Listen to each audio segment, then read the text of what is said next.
Yours, we Fuck that house now. I'm back. To the top, I'ma make it. Niggas just can't take it. To the top, I'ma make it. To the top, I'ma make it. To the top, I'ma make it. To the top, I'ma make it. Don't run from the grind. He ran from the grind. Get the fuck out of here! He ran from the grind. Get out of here! Tough times don't last, but tough people do. I'm gonna say let that sink in. Don't let that go over your head. Tough times don't last, but tough people do.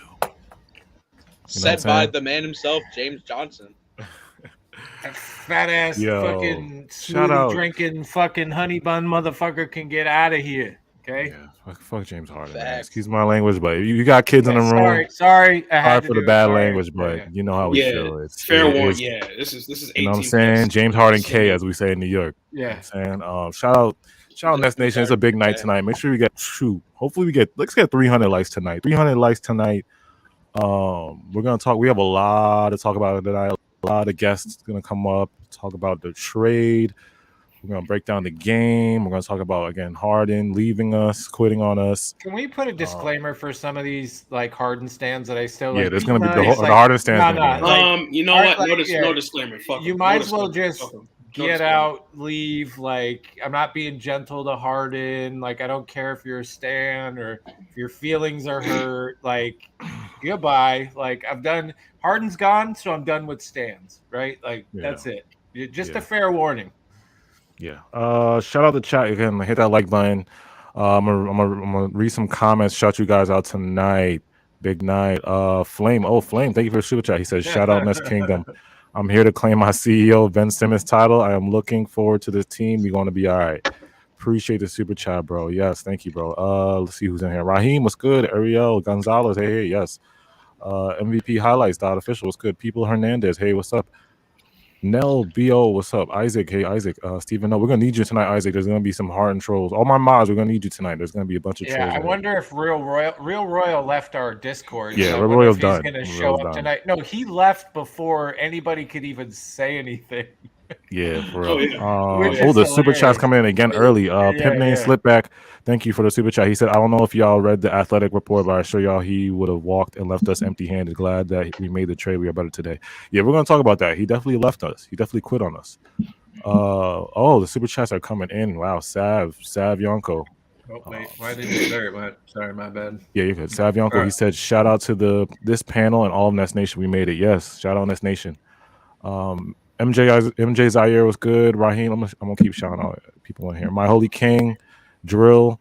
Oh man, these comments are going fast. That kid Mike was good. Black Saint is in the building. Black my Saint. God. We haven't seen Black Saint. We haven't seen Black Saint in a minute. Shout out Black Saint. That fat boy is gone. That fat boy is gone. Shout out Black Saint, bro. No, that fat boy, that's crazy. That fat boy is gone. Put up the photo I sent of let me read Brian V. Appreciate the super chat. He said Steve Nash is trash. He's not a good coach. His adjustments are trash. We need a real experienced coach. That end of the third quarter was abysmal. Yeah. Let's talk about this game though because I said there's so many comments, things we gotta talk about tonight. It was a tough night. I mean, like I said, the trade happened. It was we'll just start at 5 tonight. Kyrie, Blake Kess, Patty. So that first quarter, Nets led the Wizards 27-24. Cam Thomas started off hot in that first quarter.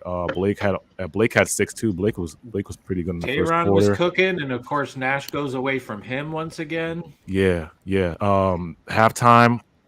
I think Kyrie had a 17 by the halftime. Again, Cam was Kyrie's wingman tonight, so it was really good to see Cam and then Daron early. It was like a huge difference. This first half, we saw the energy, we saw the feistiness. We just saw like us play hard, and then we were hitting shots too. Javon Carter was hitting shots in that first half. Halftime comes, and I think we're up by 5 at halftime. Was we up by 5 at halftime? And in the third quarter is where it all fell apart. We got beat on the boards. we only scored 1 point in a 4-minute stretch in that third quarter. So we went down at the end of the third quarter. It was 78-86. Kyrie was not good in that third quarter. He didn't score in the third quarter. I think Steve Nash put in rotations with no scores. I think I saw a rotation without I think Kyrie, Patty Mills, and Cam Thomas were all on the bench in the end of the third quarter, and we had no scores. It was basically like Bruce Brown, it was James Johnson. They couldn't score. Yeah. Didn't rotate back to Sharp. Didn't rotate back to anything that was working for you. Just kind of kept the same like trash lineup, and I'm done seeing James Johnson open for three. Like I'm done with that. So we couldn't score when we had no offense in that third quarter. So we go down 78-86. Fourth quarter comes. That's when which is good. I was glad to see this though. We fought back in that fourth quarter. We fought back. Kyrie had 14 points in that fourth quarter. Now it got crazy. I got to read the game by play because it got crazy in that fourth quarter.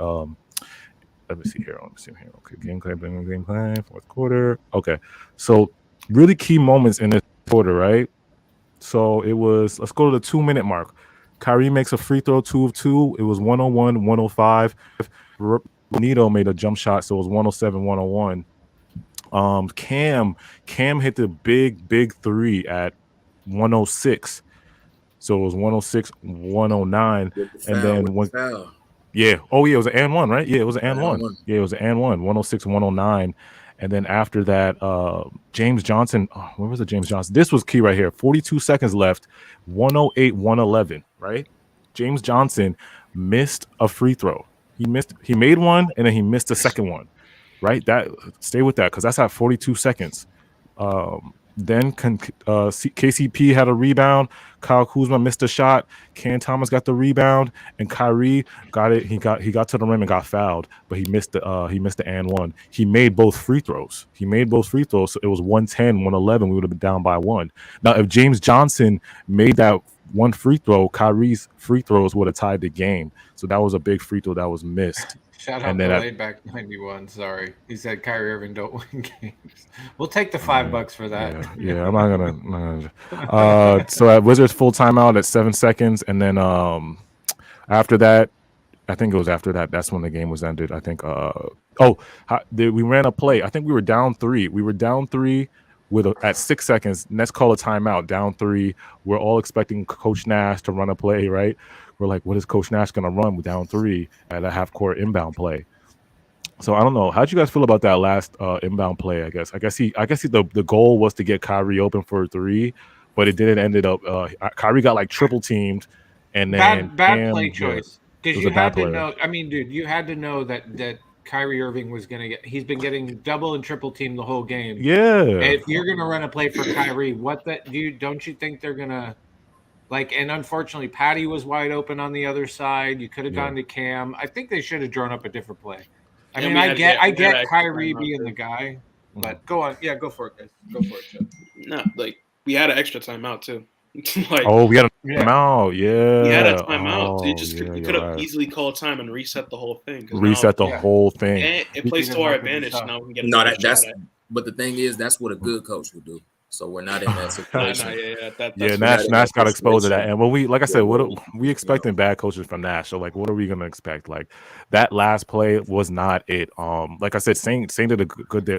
He could have decoyed Kyrie because we all know Kyrie was the main guy who was gonna get the ball. He could have decoyed Kyrie and maybe ran an outlet for Patty or outlet for Cam Thomas in a different corner. You know what I'm saying? And then I think go ahead. 2 super chats. Daniel Kurz, appreciate you. Can Sharp give us better production than Clax? We will see. I am a little bummed out. I noticed that I liked when Sharp was in there tonight. There was we were grabbing rebounds, and I just think they never went back to Sharp. I think giving Sharp more play tonight would have been more beneficial than running James Johnson and Blake Griffin like constantly.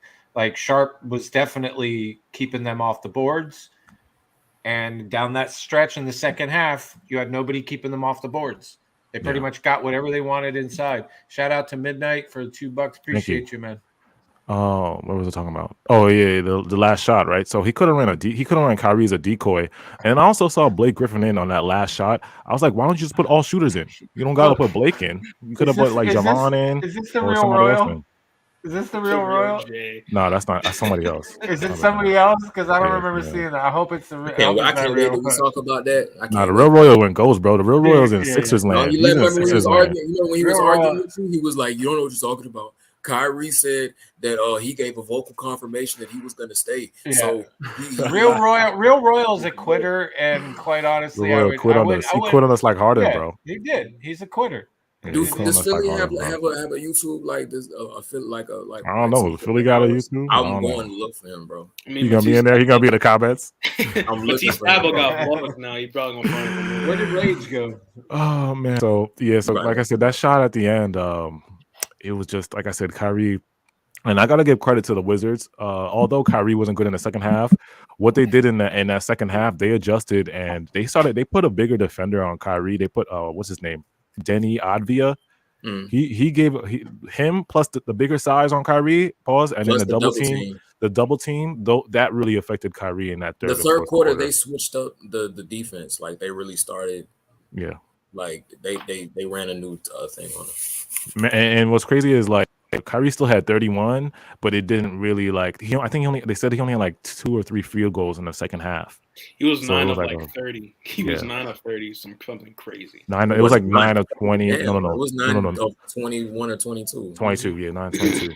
Which is still bad. That's like 46. That's too low. Yeah. So like I said, I'm depressed about the loss. Like I said, I'm desperate for a win, bro. Like I really, really want to win. 10 in a row. I understand the loss because it's like our team is like right now our team is decimated. We're trying to find different, it's just we don't have the full team right now. You know what I'm saying? And it got hit even more. So it's like now it's just like 4 of the last 10 were so close. Them's is the one, bro, that hurt so bad. Like yeah, bro. Let me read some comments. How y'all feel about? Are y'all? Let me know in the chat right now. Are you guys depressed about this game, or y'all just like, on to the next one? We'll just take the chart. Kind of added. Oh, go for it, Chubbs. Go for it, Chubbs. Yeah. No, sorry to cut off. But no, you didn't cut. It's cool. Okay. I want to be mad at this game, but so much has happened today. It's just I don't care. It's like so much has happened today. It puts not just this game, but it puts the rest of the season in question marks, and it's just like I don't even know how to assess anything. There's so many more question marks now. Like I'm numb to it. Somebody said I'm numb to it in the comments. Yeah, I'm kind of. Well, I mean, bro, listen. Today's I don't know. I have mixed feelings about today's trade. Like I'm glad Harden's gone. But it still got me feeling a certain kind of way because I still believe there was more shit that needed to be done by Marks. Mm-hmm. So I was like on a high of emotion, adrenaline. Then it all settled in. Then I started looking at the trade. And then I'm like, yo, not going to lie. Like I have 0 expectations for the rest of the year. And I've kind of written this year off already, if I'm quite honest. And then the game came and I was like, yo, I was like loving this energy. And then it was just like, that third quarter, like Kyrie was getting double teamed, but there was a lot of shots Kyrie was not making. Yeah, he missed a lot. Like that third quarter was not a good third quarter for him. Yeah, Steve Nash and his trash, and it just like kind of reminded me that it's like we got a lot to do. Yeah, there's a lot. Like listen, like there's a lot. Like I don't care what. Just stop for a second and go back to the day before the whole COVID thing hit. And how did you feel like about the season that you were about to embark on as a Nets fan? Everybody was healthy. All 3 were there. You liked the Bulls game from the Bulls game. The Bulls game. Exactly. Even the Bulls game, it was just like there's these like emotions that had you way up here. And just within a season, it's like how many times can you go up and down in a season? And then you obviously make a altering, like literally is a team altering trade that I think pays dividends further down the line than right now, unfortunately. And it just like today also exposed, like you get that loss and you're just like, yo, there's still some shit here that needs to be worked on, bro. Yeah. And what we say last stream, bro, we were like, and y'all gotta watch the last stream. We were like, if Harden gets traded, we have problems. If Harden stays, we have problems. Regardless, we were gonna have problems. We have problems. You know what I'm saying? Yeah. If he gets moved, we have problems. If he stays, we got problems. And the other thing, and I'll say this and shut up. now that the Harden drama's gone, now we got to fix the Kyrie drama, right? Like Yeah, we have yeah. to fix that. Like there Yeah, cannot be there cannot be any excuses. Like this is what I hope. I hope that it gets to a point that because I don't think what's his name's changing the mandates after Eric the Adams. state thing, right? Yeah, he's not Yeah. changing it. It was a right? good first step. By the way, if I- you don't know, the governor of Yeah. New York City, they lifted the vax and mask mandate for indoor businesses for New York State, but not New York City. Yes. New York State is not Basically, is different. New I York, don't know. yeah, New York State basically made it so that cities and counties, they can choose how they want to do it. It's not like they're basically, it's like kind of the government giving the states the right to choose what to do, how they want to run it. And that's basically what New York State did to the city. So the city can still set their own crap, even though the state said that. So with that being said, like that's the next chip. If you want to have any chance of like salvaging the season and having the thing play, like you've got to have Kyrie at home. And I don't care if people come at me for this, but it's like, listen, once you get past the fact that no mandates are going to change and there's zero exemption, Kyrie still has a decision to make. He can still make a decision to come back, right? He always has that decision. And at the end of the day, I don't care if people like this again or not, because I'm over, like, especially with the Harden shit, I'm over like being sensitive to stands and people's feelings. It's like, yo, like this team, like straight up, like if we don't get Kyrie and he just plays away games, Kyrie gets some blame. It's not just New York City. Kyrie takes some blame. Oh yeah. Could have, Everybody like, thinks we're all agreed on that, bro. Yeah. Kyrie does Like, definitely have some blame in this. He doesn't know. Yeah, the only way this season gets saved is this man plays home games. If he doesn't play home games, I'm not buying it for this year. Me personally, I do blame New York, but again, you got to give some blame to Kyrie. You got to be objective and give some blame to Kyrie because he didn't make that choice. He didn't sacrifice. Kyrie's not an innocent bystander here. He still had a choice, whether you agree with it or not. Like blame goes around. Yeah, I mean personally, like I said, I support the choice, but yeah, exactly. It's New York. It's New York. It's for me. I hate the New York City. I can't even say this, bro. New York just be on some BS right now. You know how New York is. If you're from New York, you know what I'm about. You know what I'm talking about. How New York is right now. Let me read some comments. Somebody said if Kyrie play home games, shout out Chris C. The Don said, nah, blame New York. Trust me, bro. I blame New York a lot. Stephen O. We knew this one. Monifa said Kyrie's definitely the reason Harden left. Oh no. We're gonna get into that. Did you see this? We're gonna get into Stephen O. O. We're gonna get into that. Super shout out. Kyrie ruined their season period. No, we gonna get into it. We gonna get into it. Well, you can't say that, bro, because our season's not over. Can't say that. I'm not saying the season's over. Listen, Sean. If we make the playoffs and go to the finals, are y'all gonna change up real quick? Y'all gonna change up real quick. Listen, dude. Nobody's telling another grown man what to do, but the difference is everybody has choices, and that is like if you figure that out sooner in life, you'll do better. He had a choice. New York made a choice. Kyrie made a choice. The Nets made a choice. And guess what? Your choices, whether they're selfish or not or personal, do affect other people.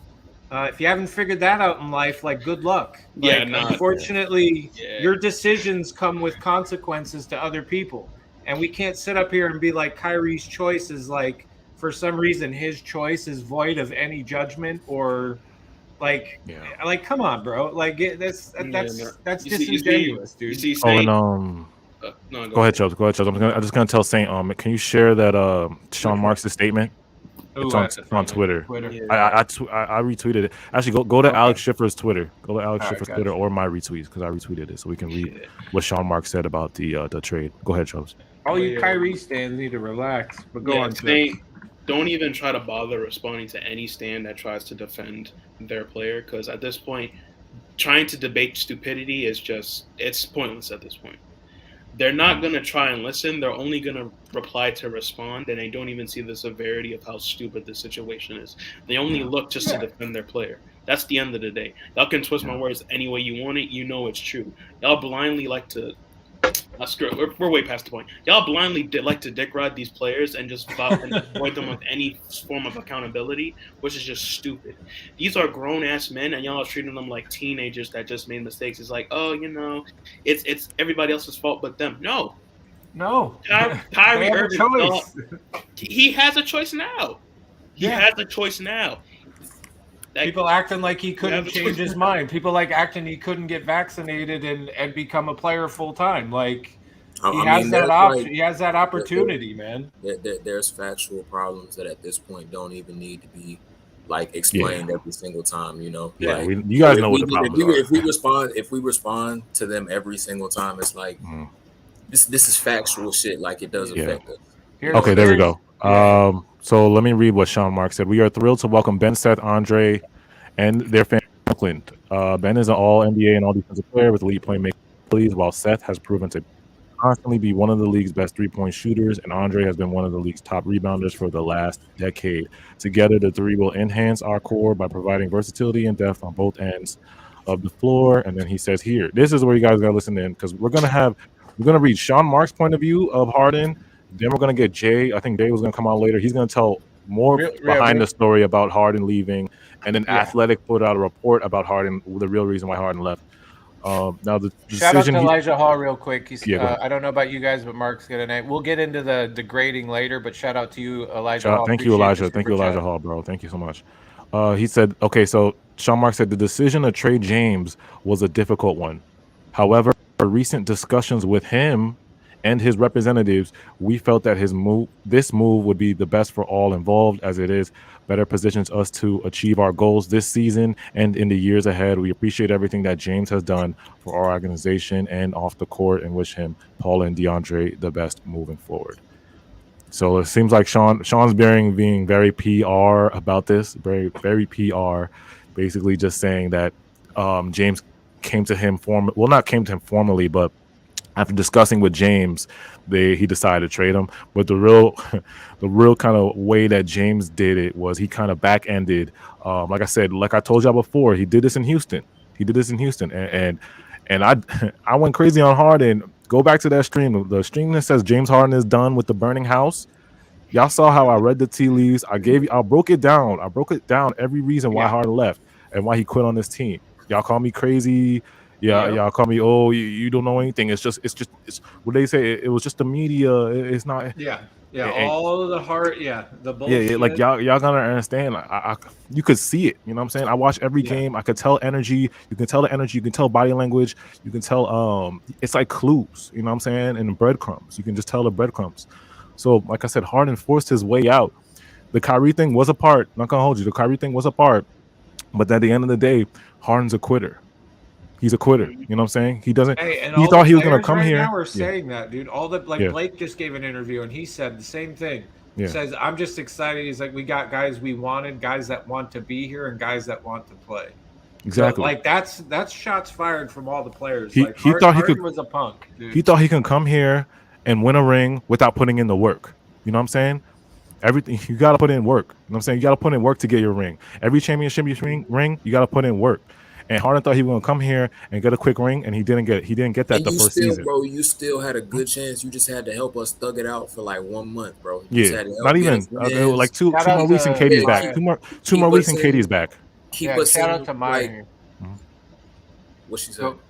She said Christopher said on TNT that Harden wanted out. Everyone on the team knew it. It basically was a lot of tension. I'm sure it was.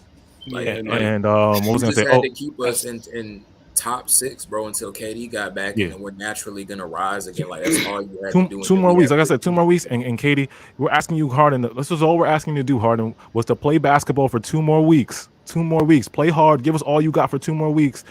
Kyrie would help you some games. Keep us afloat until KD comes back and starts carrying you. Because when the beginning of the season came, KD was still carrying you. You know what I'm saying? You were playing full. KD was healthy and he was carrying you, and now KD gets hurt, and now you can't do what he did. Remember what he did in the playoffs when you went down? Changed, You remember when Harden, when you went down in the playoffs, you know what KD did? He carried for you. But when KD gets hurt and you can't do this, that's bullshit. 2 50-point games and triple doubles against Giannis and a whole team where he's getting triple teams. And what do you think? Punched in the face, bro. You're getting punched in the face. Oh, damn. Look at Stephen O coming heavy. Stephen O bringing out with the receipts. He's bringing out the receipts. 2012 finals, 2017 playoffs versus Spurs, 2020 Houston, 22 Nets. Historic quitter. He's a quitter. He's a quitter, bro. You know, he ran from the grind. You know? So it's like At the end of the day, is good riddance. He has a Good worse riddance. chance on that team, bro, because like if we're not even sure that with having a whole third superstar away games that you could do it, right? You're not gonna have that on Philly. You're just gonna have one. So if we doubted that you could do it with just KD, why do you think this is? And they have less shooting on that team. What do you think is finna happen, bro? You finna be getting double. And another clue also what led us to Harden's leaving. Notice how he turned down the extension, right? He turned down the extension at the beginning of the season. Notice what he did as soon as he went in the Sixers. He opted in. Yeah, he opted in. This was planned. I think this was planned. That's why my conspiracy brain was thinking like I go back to all these Harden games. I'm like, did Harden really just dog it the whole season to get out? I'm thinking that in my head now. I bet you his hamstring. He's gonna pass that medical. And his hamstring's going to be just fine. I'll guarantee you'll pass medical. My holy king, appreciate you. Listen, bro. Remember early on, guys? Remember when we made the trade? And I early on was one of the lone soldiers saying, I kind of wish we didn't make this trade. I was saying that day one. Remember when I said that? Like, people came at me. Like, I low-key wish we never made this trade, and now you look at, like, our boys Levert and Jared Allen and Cleveland. Yeah. And let me put this out. Anyone in this chat that I debated and I defended Harden for, because mind you, as much as I slander Harden, I defend him too. I apologize because, honestly, he just made anybody that defended him over these couple weeks that was not a stan look stupid. And frankly, I apologize, and you were right. Because every time I defended Harden, I was like, you know what, he's going to pick it up. He's an MVP. It's just, you know what I'm saying, he got the hamstring. It's going to be slow. And then he just does this. He's on our team. He kind of should a little bit. Like, that's just doing the right thing. And this is the same dude that came at me. I'm starting to get annoyed with you, Sean YYK. You can get your ass out of here if you want, man. Like, honestly, to me with Harden, it's up. Like, I'm not buying none of his success, honestly. I'm just looking at him like a quitter now. Because let's be honest, look at his career. He was given everything. Let's ring off the list of players. Dwight Howard, Chris Paul, Kevin Durant. Still the best center in the league. Let me add that Dwight was the best center in the league still that year. Yeah, Dwight was still good at the time when he just formed the team. And you couldn't get a ring with none of them. The first year you can argue, I'll give you a pass with the KD stuff Warriors because that team was just crazy. But the fact that you couldn't get any success with the players here, and you have to take a look in the mirror. You have to. Facts. You ran from the grind, Harden, and I promise you, Sixers fans, if you're watching this right now, Harden's gonna quit on Embiid. It might not be this season, but further down the line, he's gonna quit on Embiid. Watch when Embiid gets hurt.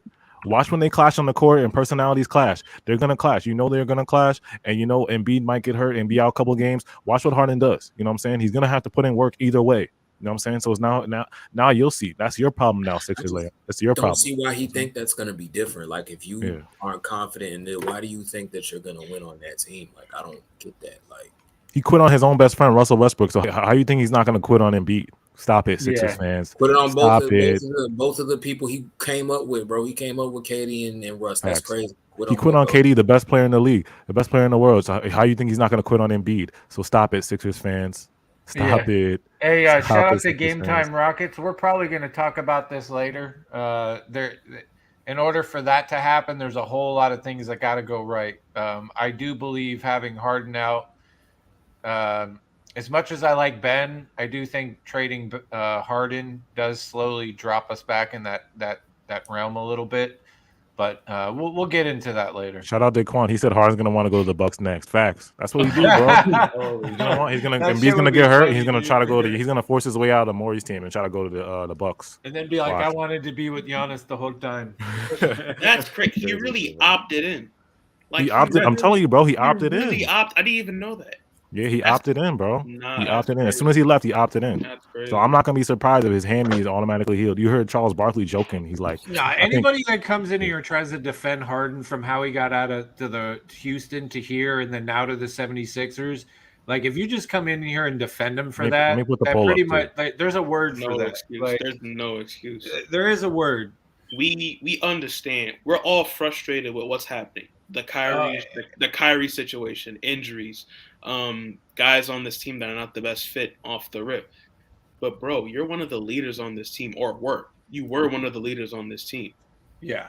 I mean, you're known. You have that one of those kind of titles of like being able to get a team to perform maybe like better than the sum of its parts. Like you're known for carrying teams. Like we've seen you do it. So it's like we needed you to do it for a week until KD come back, and it's like and when the going gets tough, you just want to bounce out for no. I don't understand it. The going gets tough, you just want to bounce out. Sit out games. Can I sit out games? Sit out games, bro.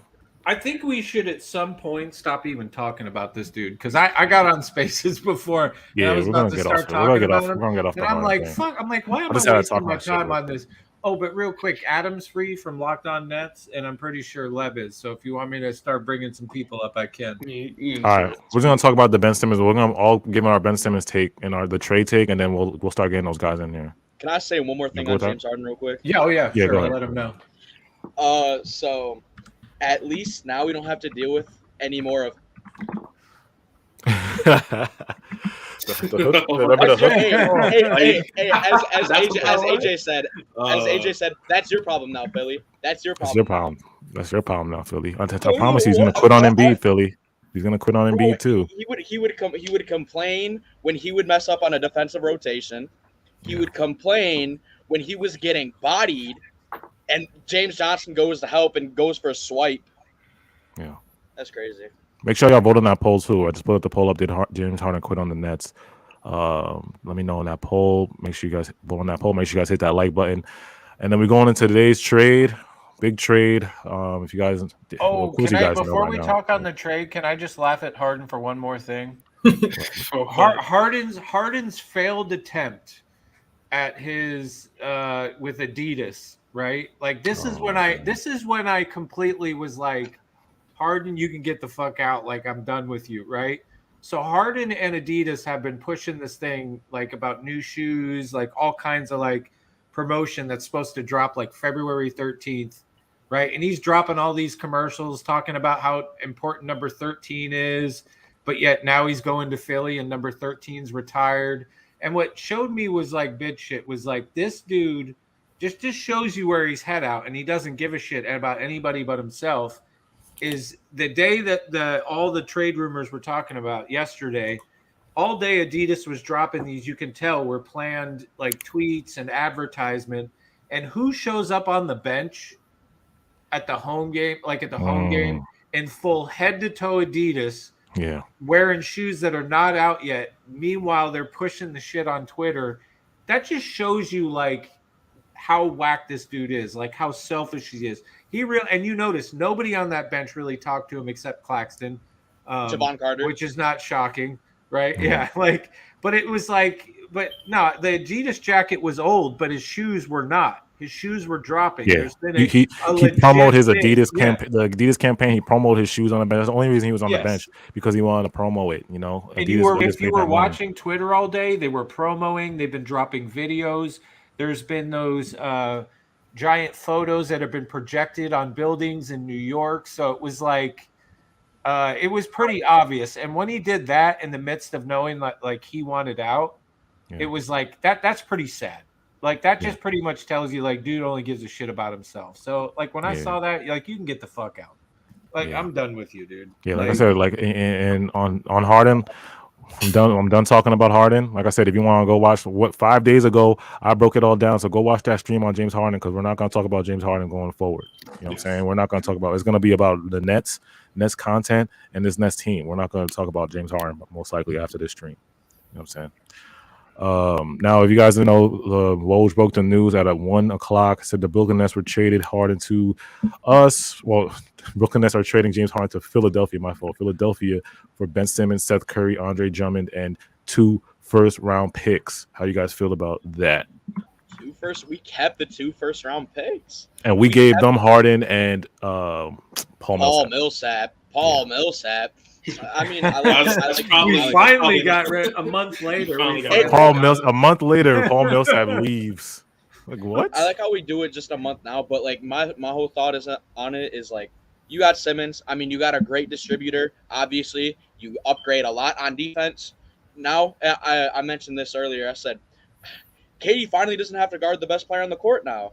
We finally don't have to go through that. I mean, if Ben Simmons is aggressive, we'll get a good fit. We got a good finisher, and I mean, and then go with Andre Drummond. I mean, you have rebounding. That's what I'll say. And then you got Seth Curry, a knockdown 3-point shooter. You get a lot. You get a lot of upside. And remember, Ben Simmons is 25, and James Harden's 32, going on a $40-some million contract where he's not playing great. Well, he's going 47, but once they re-sign, it's going to go to 50 and 60 million. So yeah, let's see if he re-signs there. Yeah, but that's just. Daryl will give him that shit in a heartbeat. Daryl will give him that shit. Yeah, but if he doesn't play like crap, then he won't resign. I think I know I think we won the trade, but it's like there's certain things that it's Kyrie's Maury immediately. Yeah, Maury got the trade. He won the trade, and if you want to win now championship mode, Maury got it. But for us in the future, we got it for going forward in the future. You know what I'm saying? And I think that certain teams still got a good amount of win from the trade. But for me, like I said, the greatest thing about this is, like I said, Ben Simmons, like Rage was saying, Ben Simmons is young. Our future is set. You know what I'm saying? Seth Curry. We got faster. And we got him locked up for 3 more years. Yeah. We got Ben Simmons locked up for 3 more years. You no longer need to see the ball sitting at the top of the key for fucking half of the shot clock before 20 seconds. Yeah, and then before Harden decides to. And that's that's part of the other thing about this trade, that when things came out, and obviously when Jay comes up, he'll allude more, but like that was one of the other things where it was like some of the words that were coming out and some of the articles that have come out is that literally James Harden was like not enjoying the way that he wanted it to be more centered around him than the rest of the team, like more than KD and Kyrie. And it's like, if you watch how James wants to play, the ball just sits with him and it's slow. Philly and it's fans like you look at and you look at the rest of the team, and every time when you would have Kyrie in there with Harden, just the last few games that we saw, every time Harden would sit down, that ball would speed up and you'd have better ball movement. And that was one of the things. And the same thing tonight, like I realized with Cam did not benefit from Harden style of basketball. He just didn't. Cam needs to be moving faster, and most of the time you just saw like Cam standing there and not really being active in the lineup at all. So getting Ben speeds things up even more. And I'm gonna tell you this, Philly fans, right? You think you're gonna get Harden, Houston Harden? You're very just get ready to be surprised. The rule change has affected Harden's game. He's on a decline, and you're gonna find out Harden cannot play off the ball. He cannot play off the ball. Embiid's gonna pass out the ball to that 3-point line. Harden's not gonna shoot that 3. He's gonna wait. He's gonna do that dribble, and then it's gonna be off the shot clock. Gonna be 2 seconds on the shot clock. Then he'll do his step back, and you're gonna find out. He's gonna have the ball in his hands, and he's gonna do this. He's gonna do this. Yeah, he can't play off the ball. He needs the ball. So that means Tyrese Maxey is not gonna have the ball anymore. You're gonna force Tyrese Maxey is gonna be in the corner waiting for Harden to finish out his dribbles and then take a 3 at 2 seconds left on the shot clock. Good luck. You know what I'm saying, Sixers fans? What would that starting lineup be for them? It's gonna be like and think about Sixers fans, they have no depth too, because they lost Andre Drummond. They have no backup center, and they're gonna basically it's gonna be Harden. I don't know if they're gonna start Tyrese Maxey, but Harden, Tyrese Maxey, Tobias, Thibault, right, and then Embiid. Yeah. Right, and then Danny Green will come off the bench. I probably Danny Green's like a 62 overall in 2K, bro. You don't even. That's crazy. As if that matters. Danny choke artist. Can you name another player? Can you name another player after Danny Green? Furkan Korkmaz. All I've been hearing is Furkan Korkmaz is bad. Let's trade him. Danny Chokart is green. Like, come on. He airballed 2 threes against us in a row and lost them the game. Danny Chokart is green. Like I said, y'all gonna see what the real thing with Harden is, y'all. Y'all gonna see. I mean, the numbers look nice. And I'm not gonna say the Sixers are gonna be a bad team. Y'all gonna be good. But when it comes down to the playoffs, I think y'all gonna lose first round. You know what I'm saying? It's funny that nah, you bugging. You bugging. First round. I call it first round. I know it's toxic hours, but no, you first round. I'm calling it. I'm calling it first round. What are you? They lost to the Hawks first round last year. Facts. Well, the East is way better. Think about the East right now. The East is way better than last year. It depends. The East is way better than last year. Did they lose the conference finals? Right? Oh no! They lost the semifinals. It was the same. It was the second. Oh, second round. Okay, look at it. Okay, my fault. Y'all lost second round. My fault. With the trade, you can argue both sides won in terms of actual needs. We needed defense and rebounding. We got defense and rebounding. Sixers needed a guy to go with Embiid. They got their guy to go with Embiid. The minute the report in the morning, that Woj bomb in the morning that said Harden wanted to request a trade, but he didn't want to as backlash of the fans, I knew we lost our leverage at that. That was the more like, okay, yeah, we lost our leverage, and it's just about let's just get the best deal possible and hope we come back with something. Yeah. So I feel like to determine who won that, like obviously off talent, you can argue we lost the trade, but you just gotta wait and see to fully just get to that confirmation. Yeah. I can see why people say we lost the trade. I can see why people say it. No, I mean, in terms of talent, we basically traded James Harden for a guy that choked down the playoffs, a guy that was pretty expendable for the Sixers, and 2 picks. Yeah. Yeah. If you look at it that way, but another positive way to look at it too, though, is I do believe this trade helps us slightly safeguard a little bit more with the potential of Kyrie not playing home games, right? Mm-hmm. Like you add another player in Curry, you add another guy that can get you rebounds in Drummond, right? Like you add a couple pieces. I do believe we're going to be active on the buyout market. I do think we potentially may drop 1 or 2 other people. It's going to be interesting to see what they do with if they decide to guarantee Kessler or if they decide to try and go after somebody in the buyout market. Yeah. But it does fix a couple problems for us. Like we said, immediate for the Sixers, long term we're better off. We've got a younger guy, faster guy. Like there's a lot of things that will in the long term will be. Let me read the super chat. Elijah Hall, thank you for super chat. He said, "I hope Doc knows his job is gone next year. D'Antoni will be that head coach." Facts. Doc about to get fired. Mr. Overrated. Doc. Shout out to Cakes Boo. Oh, Cakes Boo. She said, "Apology. Pay out to Nest Kingdom for saying you were wrong about Harden. Be gone, honey bun. That's forever." All right, thank you, Cakes Boo. Cakes Boo, hey, you always welcome. On the upside for Cakes Boo, we got another Aussie, another fellow Aussie. Yeah, Cakes Boo. We got the Team Australia is up in here. Cakes Boo. So shout out all the Australian. If you're watching from Australia, appreciate you and love from How would y'all want like? Because I think Ben would like be cool. I think we should experiment, but I think he would be cool in like a Draymond type of role. Like I'd imagine him do the best that. thing. Yeah, like I think that'd be. This is the best situation for Ben. The best thing, like I think that would fit, bro. Like Draymond is a big, like people would discredit him, but he was a big piece to that Warriors team. And we have Kyrie, we have Kate. Like I think that'll be like cool. And Sixers fans is in here like, oh, it's good luck with no shooting Ben, no shooting. It's like we don't need Ben to shoot. You're putting Ben on a team where he has Seth Curry, Joe Harris, and Patty Mills. That might be the best shooting besides the Warriors. Besides the Warriors, that's the best 3-point shooting team in the league. That's the best shooting core in the league. Those 3 guys are the best shooting core in the league. But I'll give the Warriors their number 1 spot. But we're the best shooting core in the league. You know what I'm saying? So you're putting Ben on a team where all he has to do is play defense. You know what I'm saying? Play make and be aggressive and dunk on people. That's all he has to do. He don't got to shoot.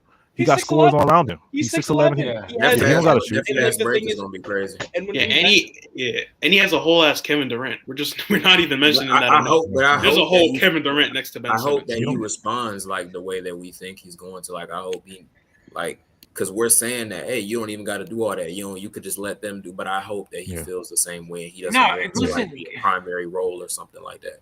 Yeah. He's responding. There were a couple different reports. One by Ramona Shelburne, ESPN, that has been that. Oh my God, I'm losing my mind here. That Ben Jersey. Simmons has been working out in South Jersey. There was another report. So dude's been working out. They've been in communication with KD and the team. They're happy, right? They know what they're getting. So I'm pretty sure these guys are professionals. They're going to figure it out. This man, if he's cutting, if he's slashing to the basket, if he's taking it into the into the paint, and there's a couple guards there, again, we listed off all the guys that he has to kick out to. Yeah. And that's pretty disgusting, right? And I'm pretty sure he's very quick off the dribble too. off And look, they're the first working on step. this shot here. This is Yeah. like He's very quick off the dribble, like off Yeah. his first step. He'll get by you, and then you're gonna have to pack the paint from stopping Ben from getting to the basket. Once you pack the paint, it's over because Ben's such a good passer. He's gonna pass out to Patty, KD, Kyrie, better Seth yet, Curry, Joe AJ. Harris. Everybody can shoot. Those are all Better 40% 3-point shooters. So he doesn't really, you know what I'm saying? Remember when you guys made fun of me for showing Ben Simmons highlights and Oh, yeah. Lev was in here, right? Oh, and you yeah, guys, Lev was because in I here, had to right. remind you, we were having that stupid conversation where people Yeah. are like, Patty I Mills would- for Ben Simmons or Simmons. I Patty wouldn't Mills. give up Patty Ben Mills Simmons for or Ben Patty It's crazy Mills. because Like, Patty Mills was about to. Remember Patty? We Like- thought Patty was gonna be in the trade. Everybody was like, Yeah, "Wait, that Patty?" was a stupid trade. That was a stupid No, trade. but I wanted to remind people, and I think I need to do it again right now, just for people to remember what kind of player Ben Simmons can be. And then you ask yourself what it will look like against Kyrie Irving, Kevin Durant, and whatever else we decide to put around him. Just like look at some of like these are his highlights, right? Like just look at some of the work that this man is going to be able to do. Mhm. You know, a guy that can crash the board there, Yeah, get it Oh, done. he's a good rebounder too. I forgot Right? about that. He does offensive Now rebounds. he's running the floor, right? Yeah. Like, you know, Terrific athlete. Yeah, Terrific athlete. like We finally get an athlete. That's the underrated Yeah. part. A lot It's of crazy. He does other guys everything. are- He does everything at an all-star level besides like shooting. Everything else he does at all-star level: passing, rebounding. What else? Like, he's Defense. literally- Defense. He's top there's 2, and literally, he's the like, best. there's literally, Yeah. like nothing Go ahead. besides free throw shooting. Like that's literally Oh, I yeah, free said throw shooting, I've yeah. said before. Like he's literally a top 10 player if he Yeah. can shoot the ball. Yeah. and then you know, little playmaking to Curry, which we're gonna get. You Oh, know, yeah, we're gonna see a you're lot of gonna this. We're gonna see a lot You're of gonna that. see a lot of that added Yeah. to KD and Kyrie. Like, come on, people. Like, But it's great. Joe Harris is arguably our fourth best shooter, like just straight up shooter on the team now.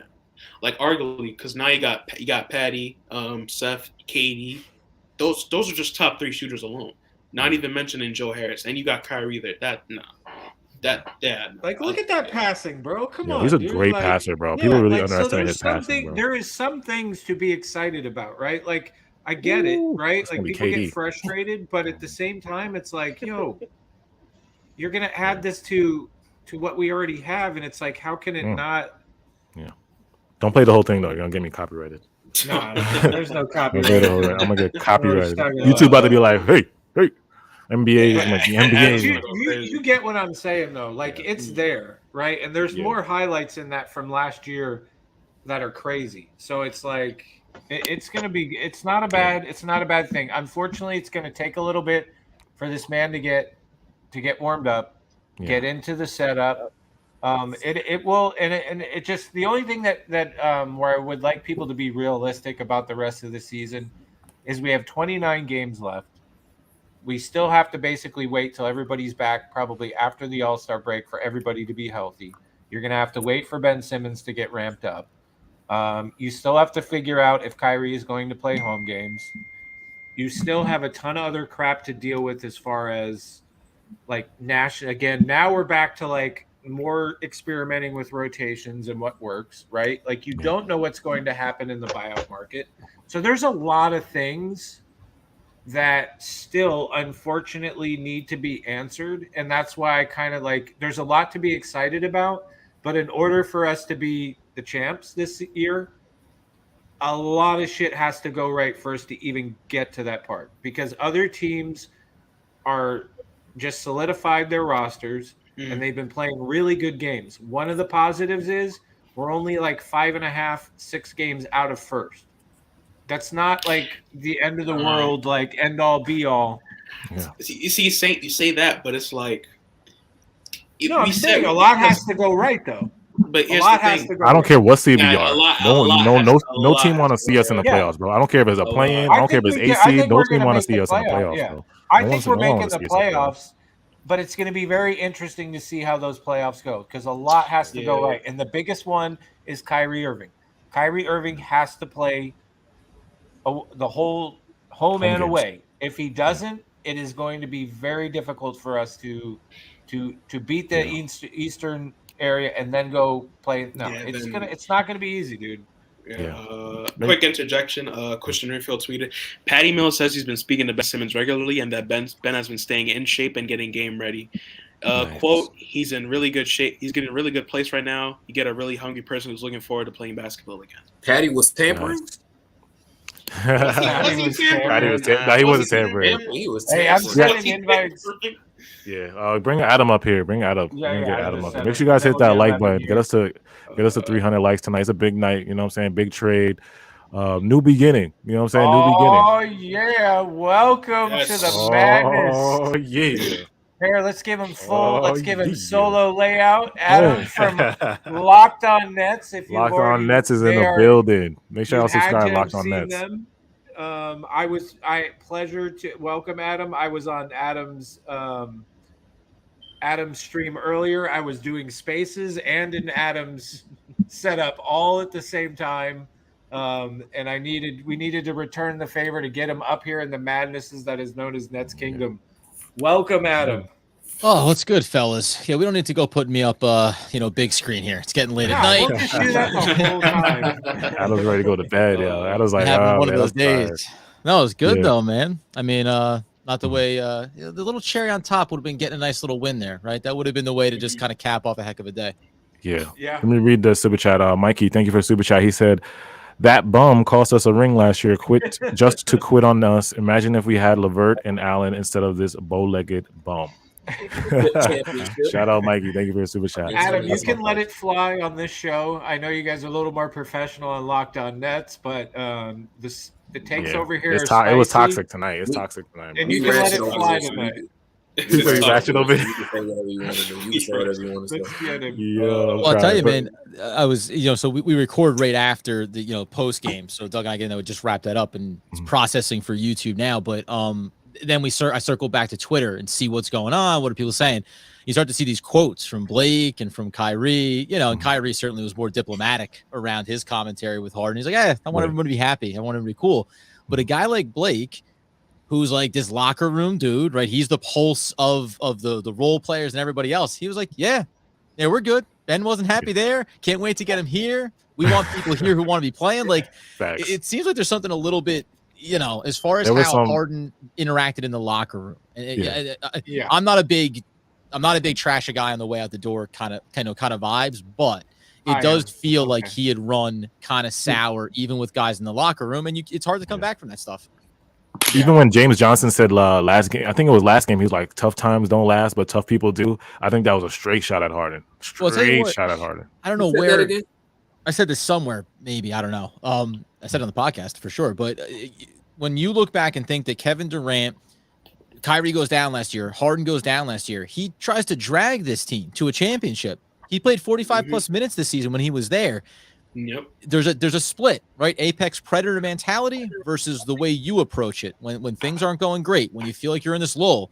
Harden wants to take a step back and maybe be able to relax until things work themselves out. That's not the way KD sees it, and we know that this stuff runs through that filter. So, Adam, I was saying before you got here, I was like, yo, Harden, you went down with an injury in the playoffs, and what did KD do for you? KD carried.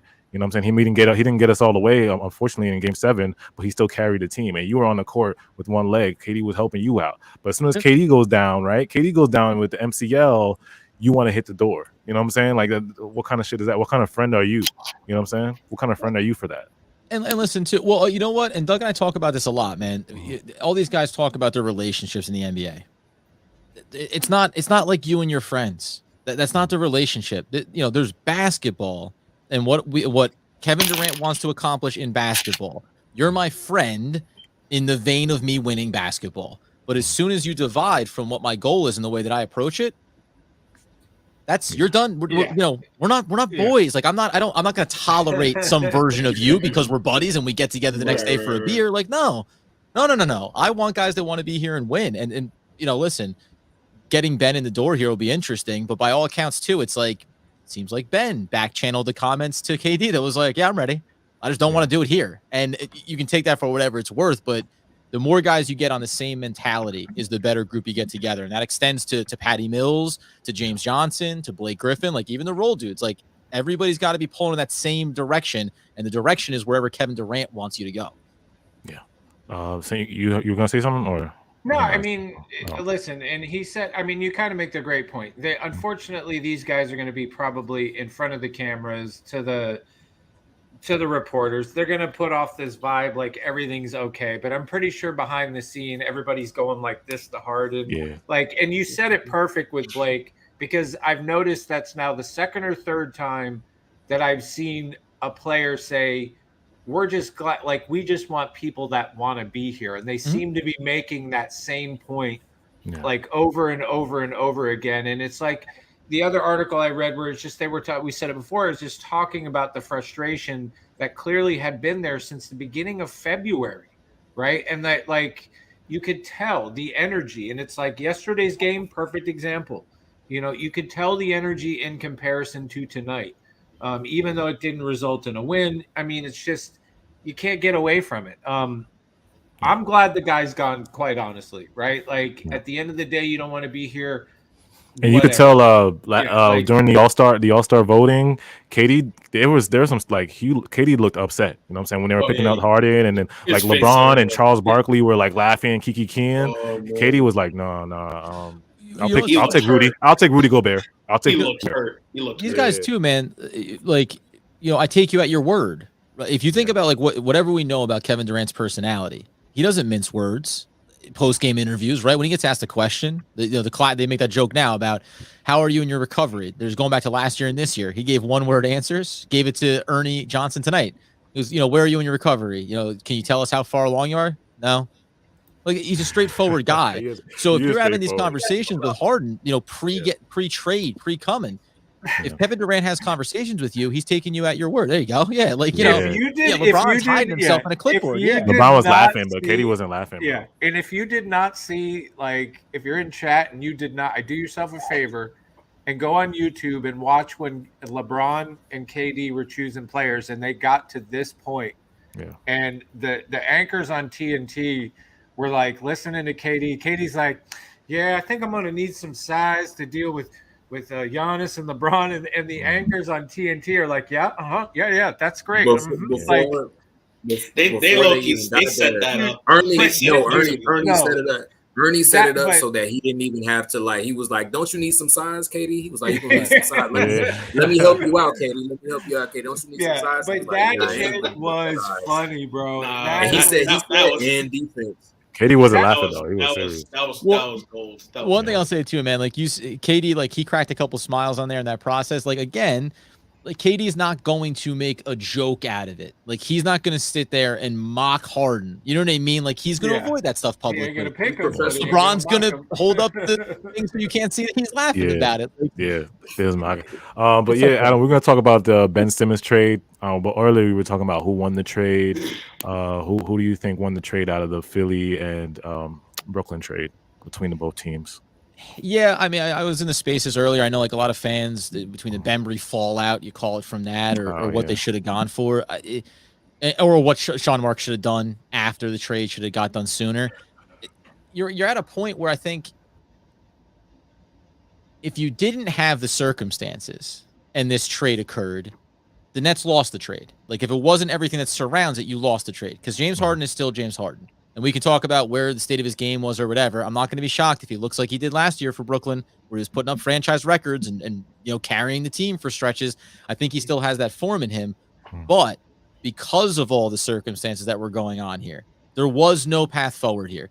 Even if this trade fell through, the Nets lost at the deadline, because you were not getting this back on track. These guys were not coming back together here. So you reset the timeline. One of the things you notice too is you put Kevin Durant and Ben Simmons are basically on the same timeline now with their contracts and when they run. So you extend the window a little bit for yourself. You can make the case that the Nets have taken a slight step back in this moment for a championship this year, but they'll be right back up there next year. This all comes down to how fast Ben Simmons gets on the court, how fast they integrate, how fast they ramp back up, right? By the time, I said this to Saint earlier in spaces, by the time we get to the playoffs, we all may be thinking very differently, as in right back to championship goals here with this team. It just depends on everybody comes together. On Philadelphia's side of it, this works for them in the short term. They went from having a crack in the doorway of a championship hope this year to fully opening the door for themselves this year and next year. What happens after that? Who's going to sign, James Harden to a $55-60 million a year deal? That's their problem now. And I think that's the secondary piece that the Nets won here. Get away from having to make that decision, which could be crippling for a franchise. So overall, I think the Nets are going to be a deeper, better team.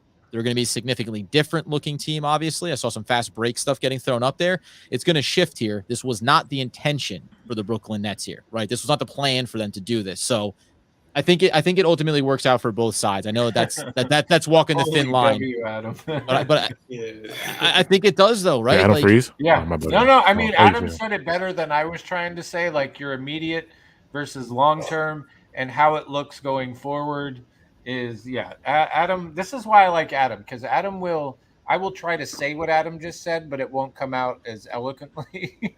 Perfect. You've complimented me before, Saint, and I went to tell a story in Spaces one time quickly. When I was growing up, I barely spoke until I was like 3 years old. I have two older siblings. They get everything for me, do everything for me.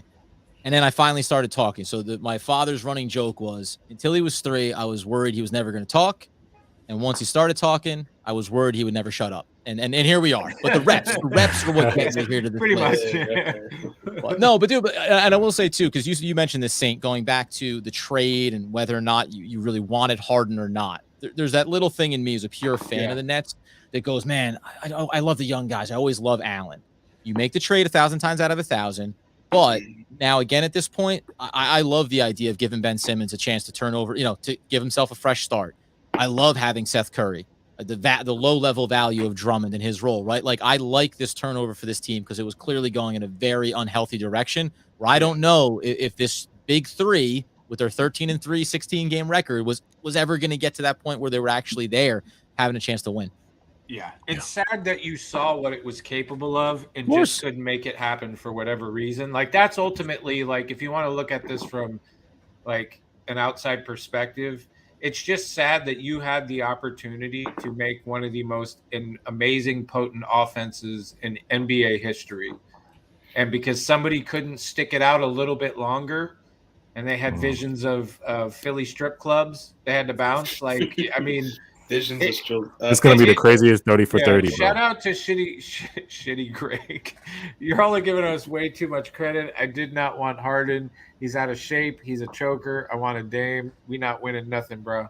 Hey, bro, we're all entitled to our shitty Greg. We're all entitled to our opinion. You're like the first Sixers fan that probably said we're not winning anything, but bro, y'all are good. No, he's y'all gonna be fine. Y'all are gonna. No, he's a Net fan, I think, bro. No, it says y'all are giving. He said I did not. Way too. Are you talking? Are you a Sixers fan? Okay, maybe I was. I'm confused. He said y'all are giving us. If he's a 76ers fan, I appreciate the honesty though. Right? He's saying I'm giving too much credit, saying it's working out for them. Yeah. No, I agree. If you're shitty, if you're a 76ers fan, like, shout out to you for being realistic to some degree. I appreciate that. The little more shade I'll drop on this too, if you want to go again. It's late. I start to turn negative as I get tired. Go back to remember, like, James Harden made the comment after he got hurt last year in the playoffs. He was like, "It's a shame that this happened. I came in out of shape. Like, that's on me." It's hard to acknowledge those kind of things when you play with Kevin Durant. It's hard to acknowledge those kind of things, like whatever you think about Kyrie being around or available or not.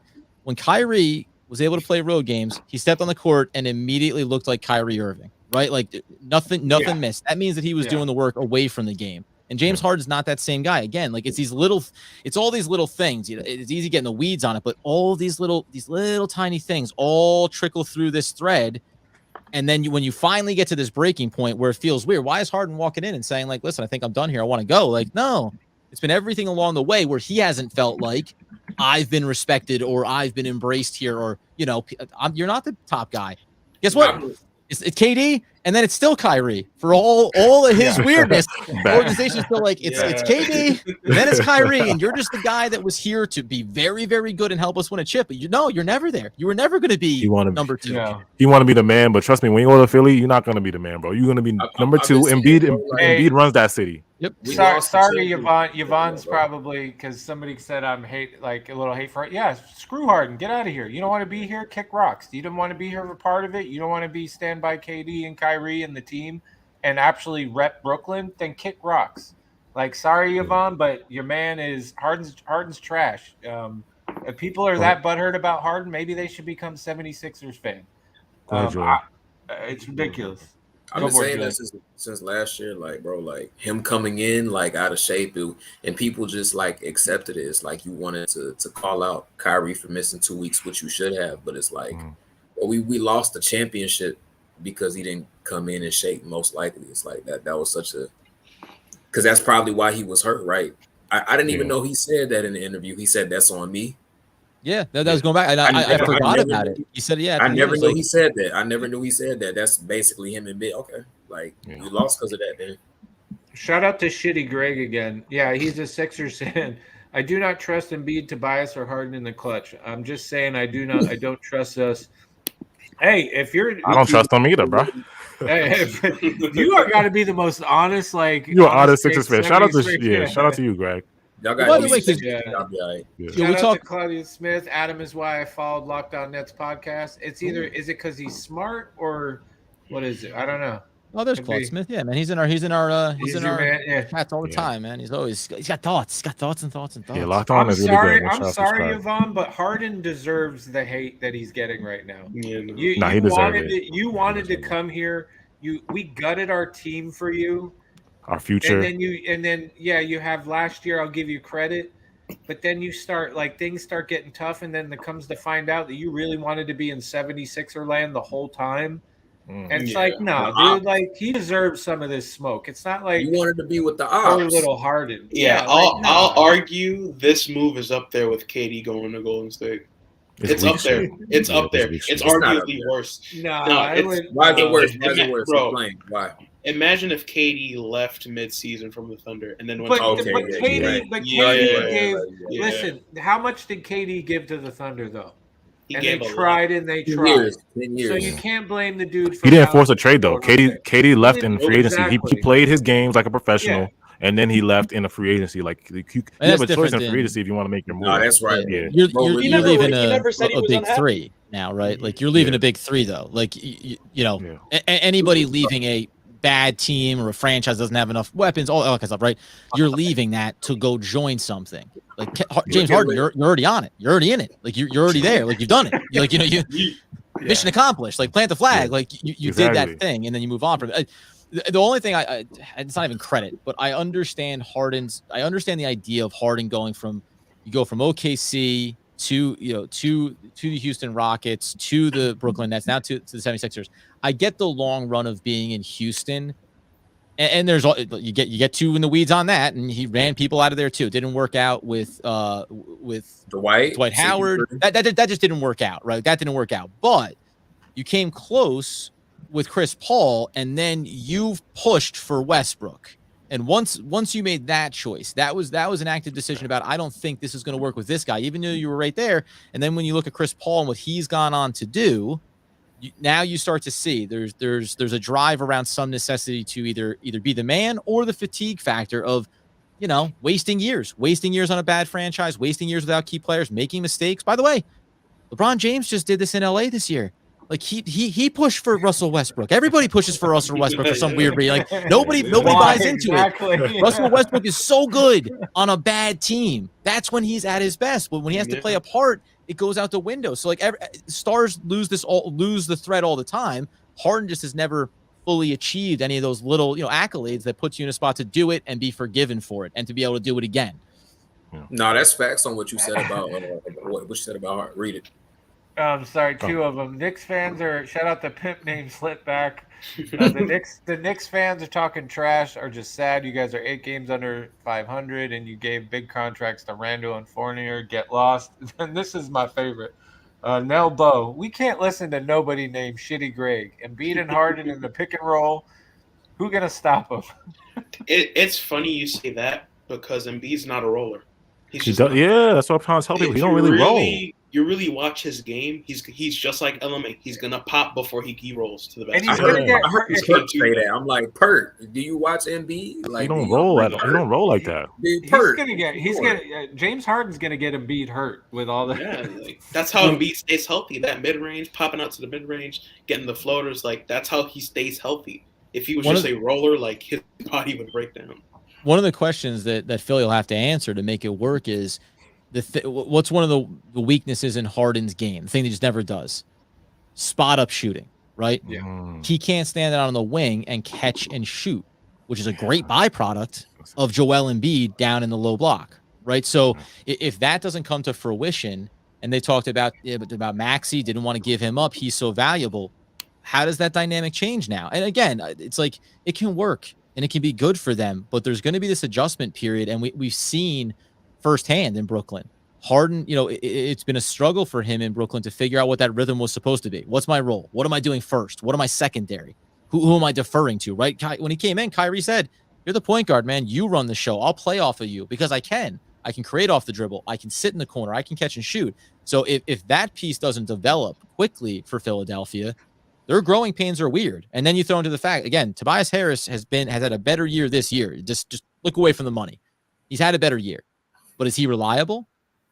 Sabonis just went out to the Kings, and so many people were talking about Nets should figure it out, trade for Sabonis, trade for Turner. Are those guys proven commodities?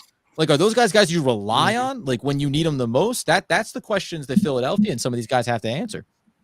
Yeah, facts. Adam's spitting facts on that, y'all. We got listen to what Adam's saying. I just drank a whole bunch of orange juice. I'm all jacked up.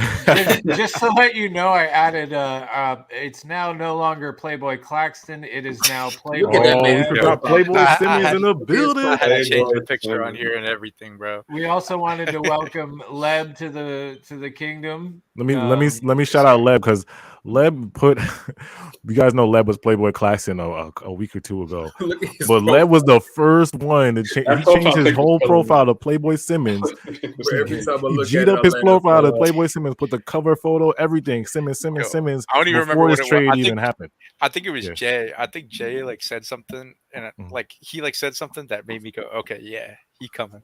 And so I was like, all right. You didn't go through a brief Javon Carter phase? Like, you didn't do like a 3-game Javon Carter, just real quick? No, I mean, it might be coming at some point, but no, he entertained Jelly Fam Cam was the other one that he was like, what am I gonna change it? Jelly Fam or Playboy Simmons? I wanted to so bad. I know Leb. I see him all the time in the chats and everything, but he changes his name so much that I lose track of him. I'm like, well, like the problem is, I want to give him credit. He's always making good points, but I'm like, I keep thinking he's 7 different people as far as I know.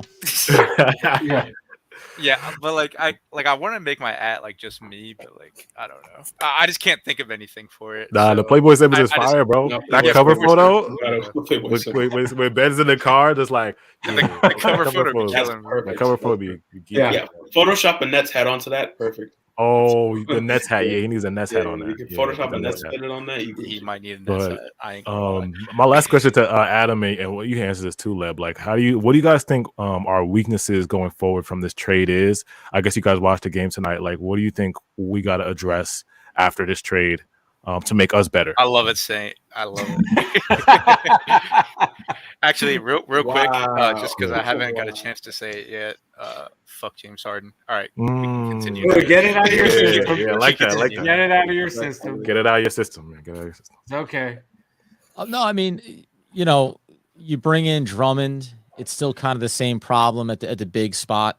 Arguably, you get another guy that you can use for 15, 20 minutes. But you still haven't gotten the guy that can do multiple things successfully. LMA is still a problem in certain matchups. Drummond will be a problem in certain matchups. And they're still not, Seth Curry is a great addition. He's a 0 on defense. He's not big either. So him and Patty Mills won't be able to really play together. So that's a bit of an issue there. And then you have to figure, again, even in addition to Drummond and Claxton and LMLA, these guys can't play together. So you still have to figure out how do you divide and conquer. That's probably the biggest question. I don't know if the buyout market's going to offer anything like that.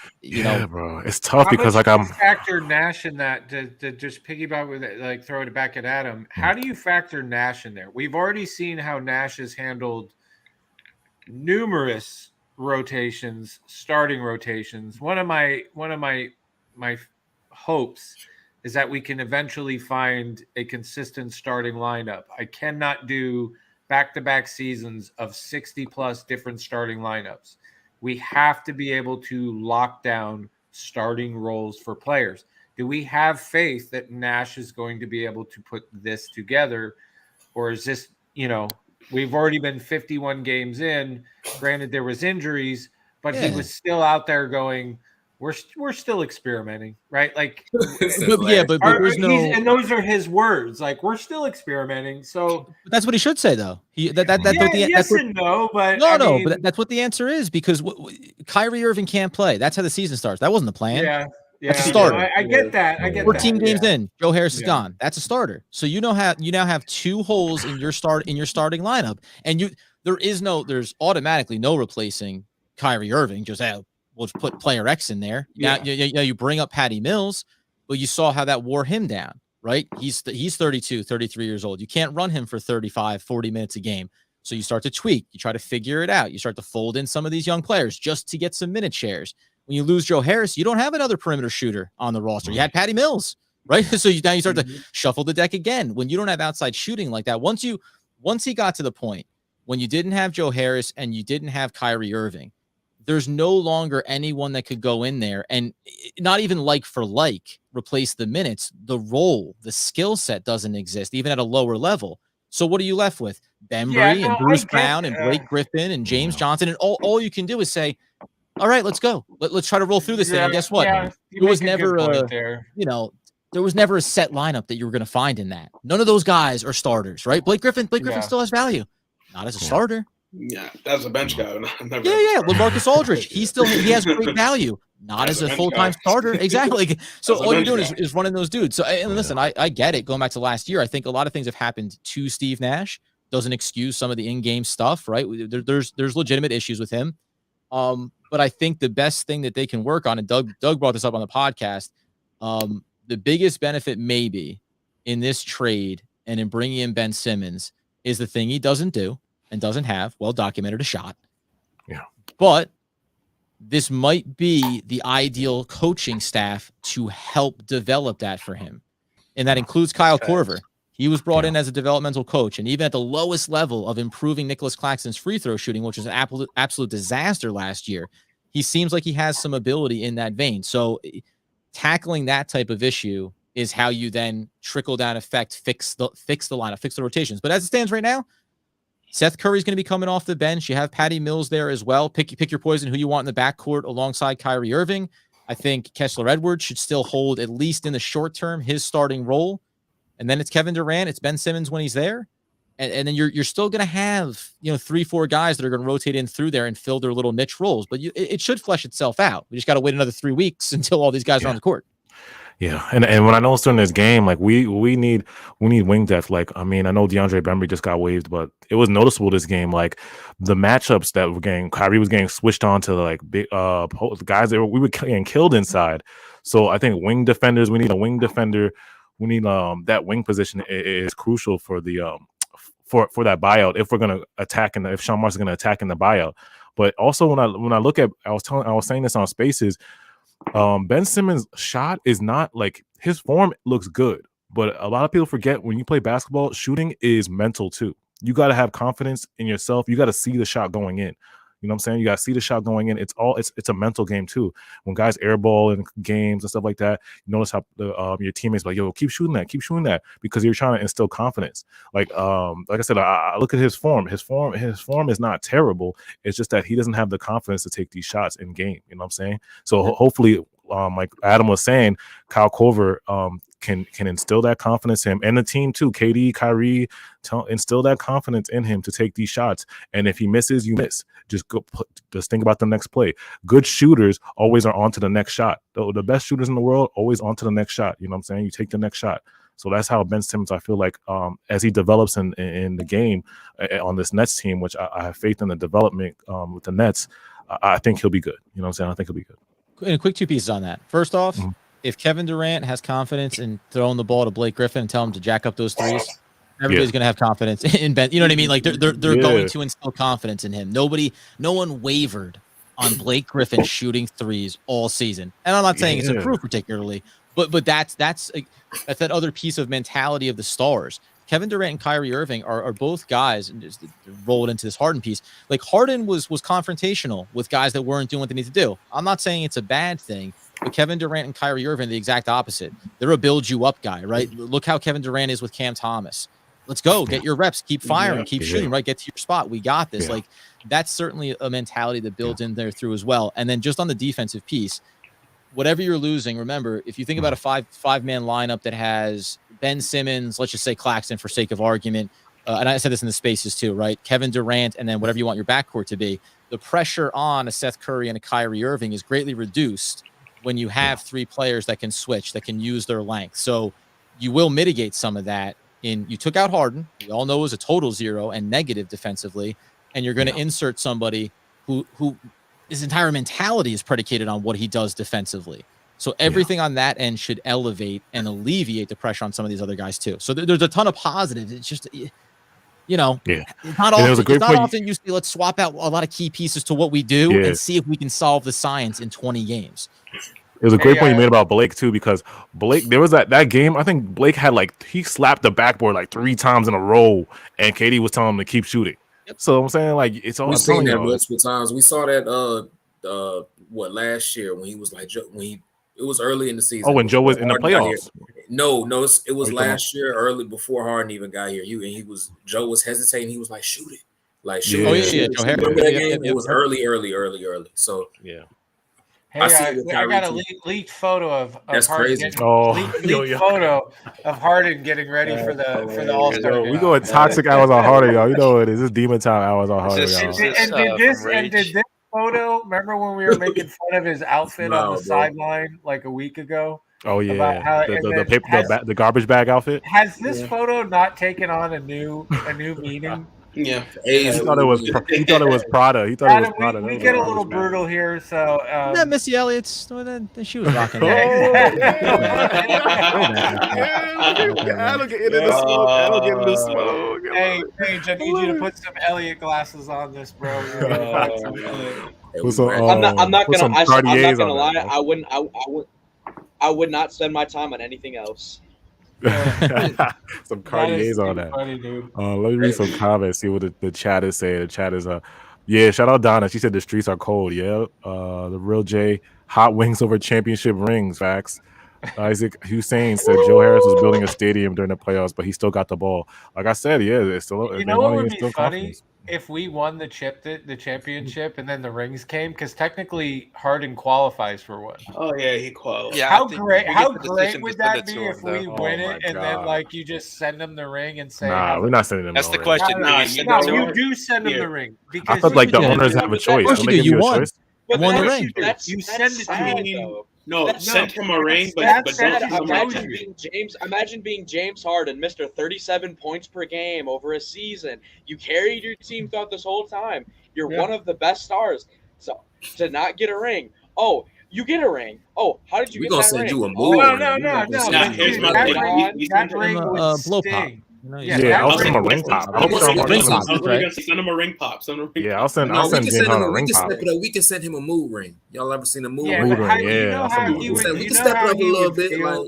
Green envy. $2. Somebody said send him a Lord of the Ring. Yeah. That's too much, bro. That's too much. You're tripping. Yeah, that might be too much. By the way, really big game from Blake against Denver from beyond the arc, but he's up. He's 34% from beyond the arc in February. He was 19% last month. The guy's trending up. That's it. 19%, bro. Yeah, he's getting back to his percentage last year. And I'm telling you, there was games where he was hitting the backboard three or four times and still shooting. You know what I'm saying? And somebody said in the chat before, the 76ers took away his confidence. You know what I'm saying? Doc Rivers, big overrated coach. You know what I'm saying? And they didn't develop Ben right. I mean, I know you're not supposed to when he misses a shot, you're not supposed to don't shoot again. You know, you got to instill that confidence in him. You know what I'm saying? By the way, trusting the process, and I'm not a big crap on other, fans and bases and everything else. But trusting the process, when you bring these group of players together, you got to understand how they fit together, right? Yeah. And when you put Ben Simmons with Embiid, it's this process doesn't work. This is not going to work with these players configured together. And then again, players come in with natural skill sets, but it's your job as an organization to develop them. And I don't knock Doc Rivers or anybody for being dude, you came up small in that game. Yeah. And I do knock Ben Simmons for being all right, that's it. I'm taking my ball. I'm going home. That's a little bit soft. But at the same time, he should already be in the place where he is so dominantly confident in his game that it's not even a second thought. So you know, if you And want to go Adam, silver lining, say they developed. remember those games without Embiid, and they would put like 5 shooters around Ben, and he would be dropping like 30-point triple doubles, 40-point triple doubles. Like he would go crazy in those games without Embiid, bro. You know, not for nothing. You can even think about that in terms of how this team develops in Brooklyn now. Surround him with shooters, right? Spacing space out the floor. We talk about that with Bembry and creating these slashing lanes, and last year with Bruce Brown and even Blake, all these guys, right? Well, you know, Ben Simmons is better than all of them. So if you start to spread the floor out and give him room, the one thing we know he can do is attack downhill at the basket. So let him go to work one-on-one. Name the defender that's going to pick him up with success consistently, knowing that Simmons is capable of correctly identifying the outlet pass and setting up his shooters. Yeah, that's a good point, Adam. And we were talking a bunch earlier about how we can like get Ben to start shooting the ball and all that kind of stuff, like just like instill confidence in him. I just want to slow down on that. Well, like, because by the way, I'm not saying right away. I'm saying like Yeah. we're gonna have Ben for a couple of years, so it's gonna take time. It's gonna take time. We can work on it. Yeah. Look, Right now, he's we're back on 3 stars right now. now. Well, let me throw this in there. Look at it this way: he doesn't need a jump shot for him to score in this system. Look at how we play. Look at how Bruce Brown plays. Look at how Bembry plays. Imagine if that's Ben Simmons. Yeah, he can get 17 easy off fast break. Bro. He can get 17 easy off fast breaks. Yeah, that is a good point. Yeah, I'm saying over time. He's 15, 8, and 8, right? Yeah, 15, 8, and 8. That's what he can give you. If he walked in the door to whatever first day steps on the court, that's all. That's what the do that. Do that as your baseline, and we'll go from there. And don't worry about shooting or anything. You'll get that. To your point, just by being in the system. And my thing with Ben is like when we brought in James, it was like a huge deal that everyone was making because we were like, okay, James is really buying into being the playmaker. Like he's really gonna be like bought into like not having to score as much. Ben is already that player. Like he is literally exactly what we wanted Harden to be, except he brings all defensive player of the year level defense. Yeah. Like he's literally the perfect fit for this team. I really couldn't ask for more as a guy. What the coach is gonna do as soon as Ben gets on the court, like when he gets adjusted with us, they're just gonna tell yo, be you. You know what I'm saying? Be you. We're gonna put you on the court with 5 shooters. We just want you to play make, be aggressive, get to the rim, and kick it out. You know what I'm saying? That's all he got to do right now, and play top level defense, which he already does. He's one of the best arguably one of the best perimeter defenders in the NBA. So it's like, and what Jay said earlier on Space, Jay said that Harden will give you 25, but give up 30 or give up 40.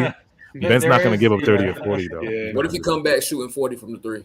Wouldn't that be crazy? Who, Harden? Oh, hey, real quick, I think Ben Simmons? That'd be so crazy. I wish we could trade Steve Nash. Shout out to Mad Genius. Can we trade Steve Nash? Hey, can we talk about how I don't know if we did talk about it. I'm a little salty that how they did Bembry, bro. Yeah, I'm upset about that. I would have. I think they tried to move Bruce, and I think Bruce said no. But I would have much rather gotten rid of Bruce and kept Bembry. If I'm on that to me was kind of that made me salty. Let us know in the chat right now how y'all feel about DeAndre Bembry. When I saw Bruce airball, I don't know if y'all remember when he airballed tonight. That was a pass. No, that was a pass. That was a pass. I'm okay. Hey, I thought about that. I was just like, you thought about Bembry? I hope the general consensus is that like you would have kept Bembry over Bruce. Remember last year when we valued Bruce? That's crazy. That was a long time ago. That's the point I was going to make, though. Like, go back to last year. You valued Bruce Brown. Every Nets fan valued Bruce Brown in a very clear way. Now, 1 year later, the new sexy shoe was Bembry, and everybody was like, I want to walk around in this thing. And guess what? It's all relative. It was obvious, though. It was obvious, though. He was the better player this year. No. It's fine. He's a better player this year, but he's no more valuable. That's the point. He's no more valuable. He has no more value. Yeah. And I get that, but that's the problem of the Nets. Sometimes they're too like, well, he's a good institutional player for us. Like, dude, like you're letting. See, but like, if they're all making trash amount of money, like what? They're expendable, basically. So then, but at what point early in the year were you ready to pull the plug on Blake Griffin? When I saw James, well, listen, I was never willing to pull the thing on Blake. I kind of was comfortable with Blake from the beginning. I knew he was going to get time eventually. But if you're asking me, like, looking at James Johnson, like he's had a few good games. That's it, right? Like Paul Millsap wasn't getting any play. So I wasn't like you weren't getting rid of Blake Griffin. But like it was clear as day that Bembry has been by and far the better player than Bruce Brown this year on all facets. Here's the other piece of it though. And by the way, I don't like when players get cut out the door, but it's trickle down effect. You want to make this trade happen? This is a byproduct. Bembry's not going to make it. But the other piece is, however Brown has played to this point, when you look at who you brought in, again, Bruce Brown has the theoretical higher value to what this team will look like going forward. Bembry, his value gets diminished by Ben Simmons now. Now it's Ben Simmons first filling so much of what that role is. And do you really think Bruce's? Yeah, I think that they have. I'm not putting. I would just much rather keep the better, like, because to me, yes, I agree with you. Bembry and Bruce's roles dropped drastically by adding Simmons, right? So, and my thing at that point is like, yo, keep the better of the two players, right? Like if you're gonna, like, I don't understand. Like I get what you're saying, and maybe some people will look at it and say that the level at which they're different. It's just that's part of the problem I've had with the Nets is it seems like they either don't give somebody that enough time. And that's part of the problem with what we got into on Spaces as well. And one of our big arguments with Sean Marks kind of dropping the ball at the beginning of the season is like, you brought on too many similar people. Sure. And you caused like this like issue where like, what's the point of like having 5 of the same players? Now you're coming up against the trade deadline and you're probably trying to force and make some moves and you can't make it happen. Oh shit! Sorry, Adam, to jump in here. Leb, respect the janitor. Oh no! Put it up. Put the janitor has entered the building. You know what it is. You know what time it is. You know what time it is. Adam, when Jay comes edited on, by yours truly. Yes. My mind and Rage's artistic abilities have created this. Adam, this is to the point when Jay comes on, it becomes like Spaces. Damn. I like when Jay talks on Spaces. Jay has a very, I mean, everybody that hosts and co-hosts is really good, but like when I feel like sometimes Spaces are getting away from the general conversation, Jay's usually the one that seems to get it back on track. Yeah, appreciate that. Jay, y'all had a shorter space tonight. Y'all sometimes be going to like 1 o'clock. Nah, they still going. But I was like, let me, because I said I would come on, and I like to be a man of my word. Yes, sir. So unlike 13. Well, Jay, we wanted, again, if you guys don't know, it's Jay. Follow him on Twitter, Jay from BK. We want to know about the inside info about why Harden left. Now we saw the Athletic report. I put out a report I think earlier about Harden leaving, like the real reason. I think they put it in quotes, like the real reason Harden left. And I guess we all have our views of Harden left. So can you like expand on that? Hey AJ, pretty much drop all the spicy shit, bro. AJ, first off, can Jay take a victory lap on all the people in here? Jay could flex on that. Respectfully, he needs to get his shit off. Hey Blade, I know now Blade's saying janitor got the scoops, but I remember when you were kind of is that the same Blade? Yeah, that's the same Blade when because what was it months ago when Jay came up here and said that there's legs to this Harden sign and trade thing. Blade kind of was like jab. He was like, Jay, you've been drinking tonight, Jay. He was like, Jay's been right like 4 times, and I'm really shocked. Like he just consistently is right. Well, I will say this: a lot of the Harden stands that were talking shit to Jay back then are, guess what? Not here. And Real Royal just up and vanished like a fart in the wind. He deleted his account. Like just gone. Yeah, like nowhere to be seen. Damn, that's messed up because he gave you your name, ain't it, Jay? He gave you your name. And that's sad, bro. That's sad. Yeah. He left. Some people can't take the heat. Nope. They got out the kitchen.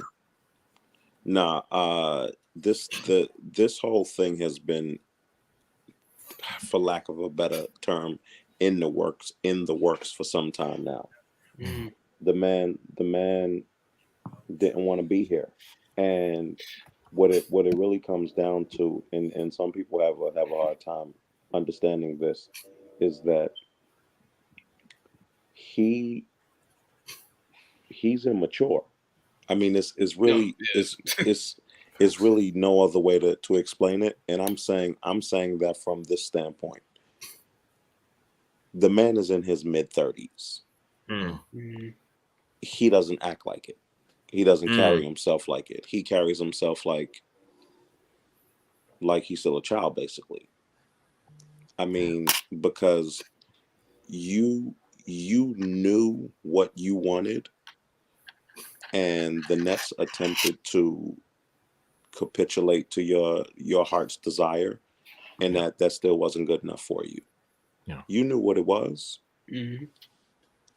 But I mean, at a certain point, he decided that he didn't want to be here anymore. Unfortunately, you saw it play out on the court. So he wasn't giving full effort. And to be honest, you can argue that he was tanking games. Facts. And Jay, I was going to tell you that because I told you about my conspiracy because the beginning of the year, right, when he turned on the extension, you notice how as soon as he got to Philly, right, he opted in. So I'm like, oh, really, James Harden? So I'm thinking, like, I think back to all these games I've been watching James Harden. I'm like, why is he playing like this? Why is he playing like this? And then he the press conference, he's like, oh, I'm not injured. I'm good. My hammies good. My hammies good. I'm not injured. I'm like, why is he playing like this? No, I can't help to think, like, he's been dogging it for a reason, like more than just these past couple of games. I feel like it's been longer than that, bro. If he starts playing good, I would really like. Bro, I can't explain how mad I would be, bro. If that was I wouldn't be surprised. I'll be if he pissed. starts playing like really good, like Houston that's Harden. when it's like, bro, like oh my god, I hope you step on a Lego. It's like what Blake Griffin did when he was on the Pistons. Did you just say he hopes he steps on a Lego? Yeah, if that's the case, if he starts doing like, I hope you step on something, bro. I hope that's something a fair, happens. yeah, that's fair. But like Julian, is it like the 4x4, like the 18x20, like the big ass Legos? His whole foot steps on it. Yeah, the 18. Nah, okay, gotcha. Yeah, like that's where it'll be. Like if he does that, bro. Nah, it'll be like the little Legos, but it'll be like a shit ton of them. But like the size of 18x20. Let me give a little more context because I haven't even said this on Spaces. That's why I was like, let me dip out y'all for a minute and go back on Spaces and say this, because I said in the earlier Spaces that I would give a little context to what Woj was talking about earlier today. You remember when Woj said that when he gave the report about Harden and that he didn't want the information out that he wanted a trade and he was requesting a trade? Yeah. Right? Where do you think that came from? Harden's team, probably. Harden's team? It's just a quick guess. That's what most people believe. That and I won't say who I was DMing with, but I was DMing with some people who one person did not believe he was going to be traded. And I was steadfast. It's going to happen. When that report came out this morning, it guaranteed that a trade was going to happen today. Why? Hear me closely. That was given to Woj by Sean Marks. That was the line of demarcation that said, you wanted to burn a bridge with us? Fuck you. I'm burning the bridge down. Oh, wow. Because why would Harden's team put out there that he wanted to be traded, but he doesn't want it to be made public? It didn't make sense. Yeah. So that would be Sean putting it out there that he wants to be traded, and he's told us he wants to be traded, but he doesn't want it to be made public. So, yes, you're going to be the villain. You want to be traded? You don't want to put out there? Cool. We won't put it out there officially. Because usually you'll hear from Woj or Shams or somebody that X, Y, and Z player has requested a trade. That's usually how they frame it. You didn't hear anything like that this time. Wow. That's crazy. So that's crazy. Keep on, Jay. So Woj made sure that was put out there in a way to say, you wanted the bridge burned, the bridge is burned. Now what you gonna do? We gonna get you up out of here, but you're not gonna get out of here squeaky clean like you thought it was going to be. No, there's no way. There's no way that you can walk out of this if you're Harden. You're taking an L. Like it just. I'm sorry. Karma. Wait till that karma hit Harden. There's no way you see the situation you have here and say Philly is better. There's just no way. Yeah. Because once go ahead, AJ. No, I was gonna say once I saw that report from Woj, I was like, no, there's no coming back from that because that put it out there. Like the whole world, you know how the world during the trade deadline, the whole NBA world is watching Woj, watching what he puts out.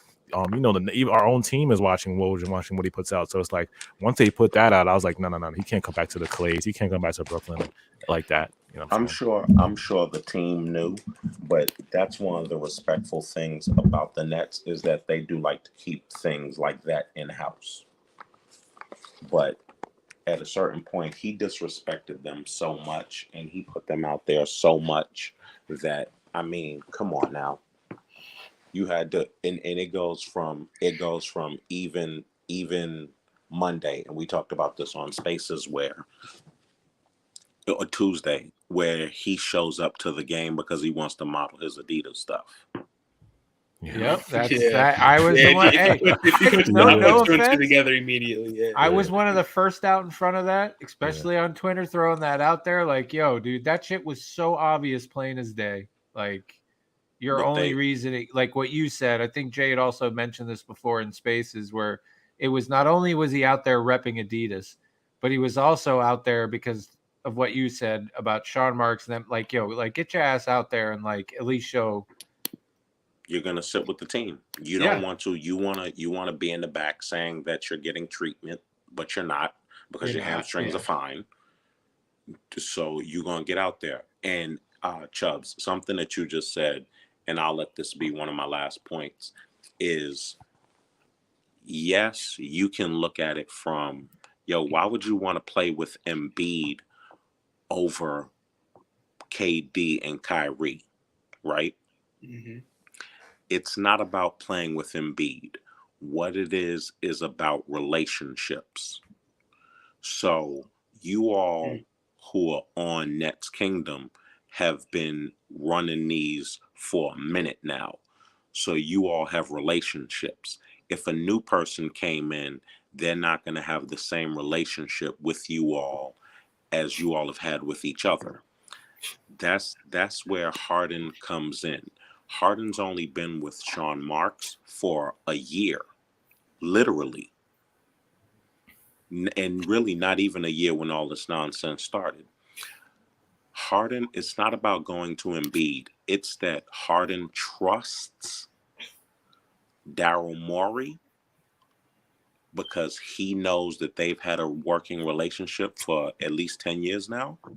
Something like that. Was it really working? Well, it's working to where Daryl Morey capitulates to his every need and he makes the trades that he wants him to. I think Jay meant like business, like a working relationship. Yeah, I know. I was just messing around. He does whatever. Morey does whatever Harden wants. Like right. So there's a trust factor that he has in Morey that he didn't have with Sean Marks. No, that's something else. Because that's beyond trust. If we're gonna be honest, what guys did Sean Marks get in there that were Harden guys? Look who the Harden guys are that we know are Harden guys. Clint Capella. No, please. No, I'm just saying now. Like that's all he had. That's all he had. But Clint Capella is a Harden guy. This guy who just became free was a Harden guy. Daniel House. Mm-hmm. He didn't even sign him to a 10-day. Other teams picked him up and signed him to a 10-day. Damn. Marvin Bagley was a Harden guy. They work out together in the summers. Yep. So that's part of why I wanted him. Me too. But he hasn't gotten any Harden guys in there. So you gotta go, man. Yeah. Oh man. The writing was on the wall. Yeah. Jay dropping them gems tonight. Let me read some comments. And now that we can like say it, we were talking to Jay quite a bit, and it was just like I even through this whole thing, it was like you could feel the confidence oozing off Jay, and like I just kept wavering back and forth. I'm like, nah, dude, I don't know. This is taking way too long. What's going on? Like, I can't. But like, I went so back and forth with, like, is it going to happen or not happen?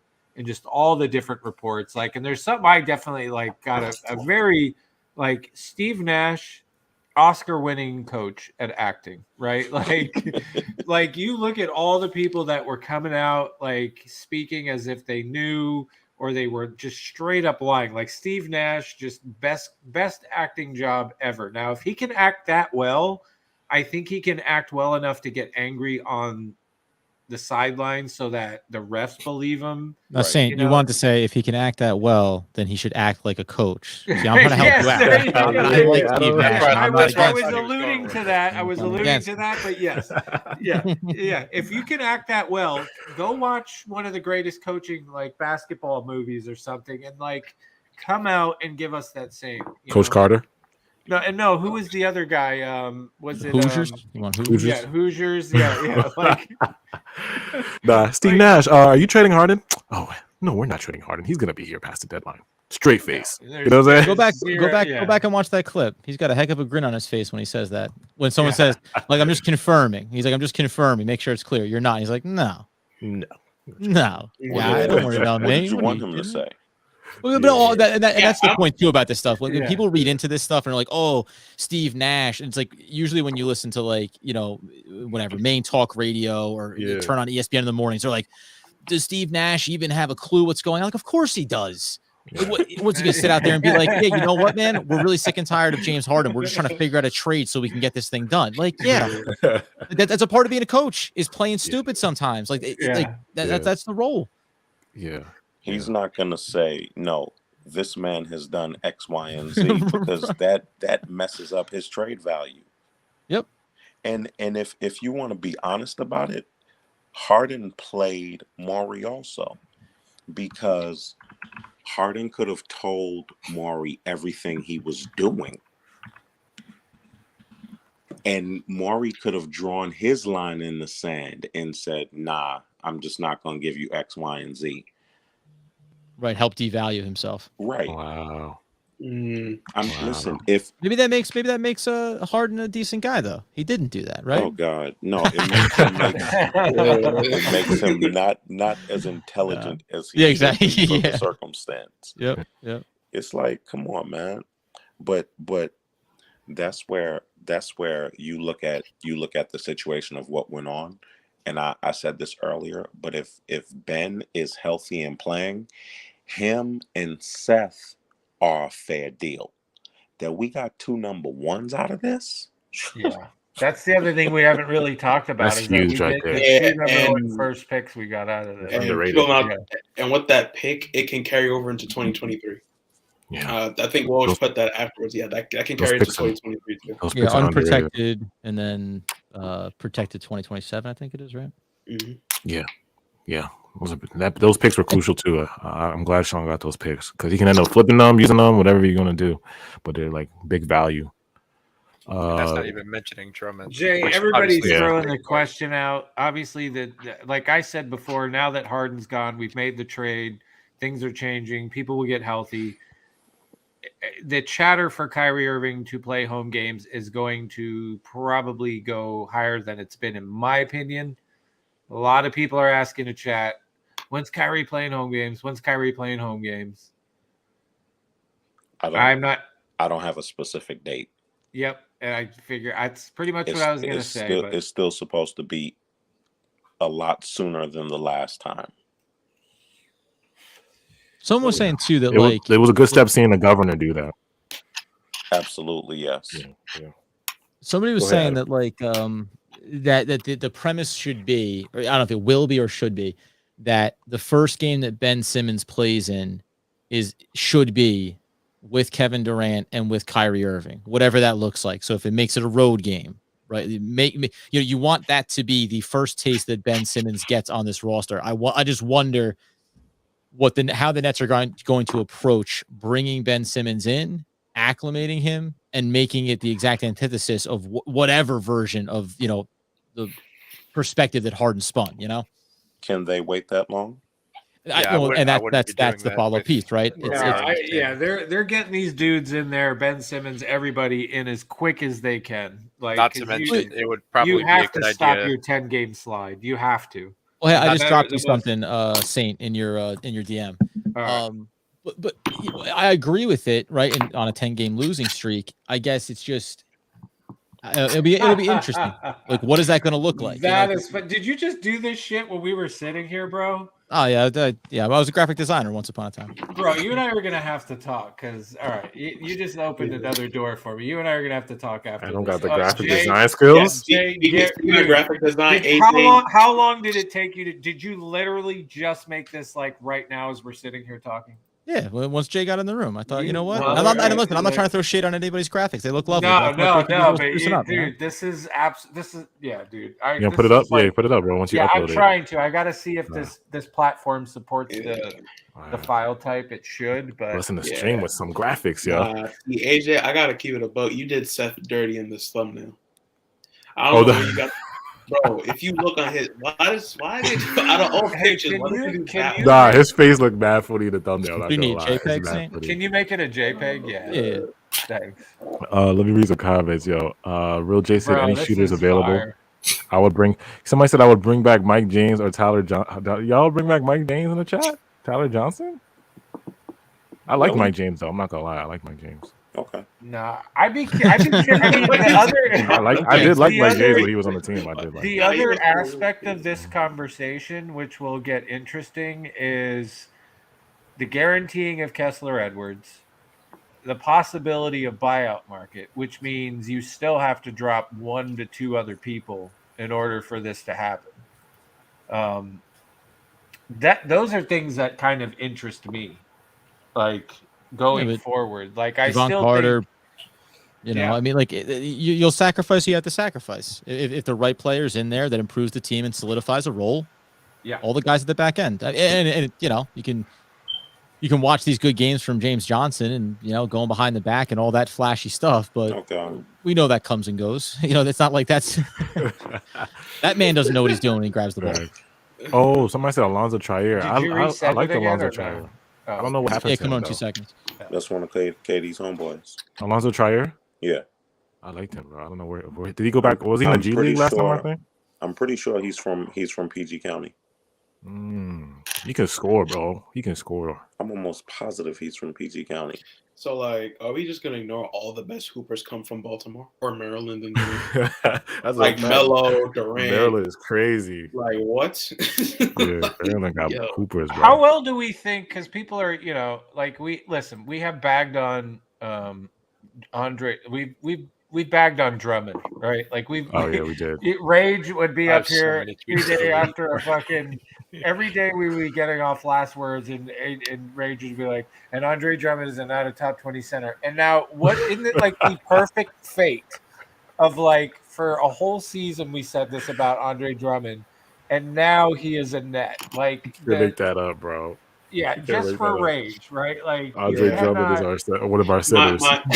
I said this in the Discord. LaMarcus and Andre have to run a 30-second fight just for general principle. Oh my god! Yeah, they're gonna have to run a 30-second fight. Everybody, just block off any entrance from the locker room. Let them hash it out because there's no hash way. It out, gotta get it over with. Because he called. Remember when he called him a baby when he bullied him, and then Drummond was like, "Oh, he's too small." He did the too small thing. You gotta run for 30 seconds, respectfully. Yeah.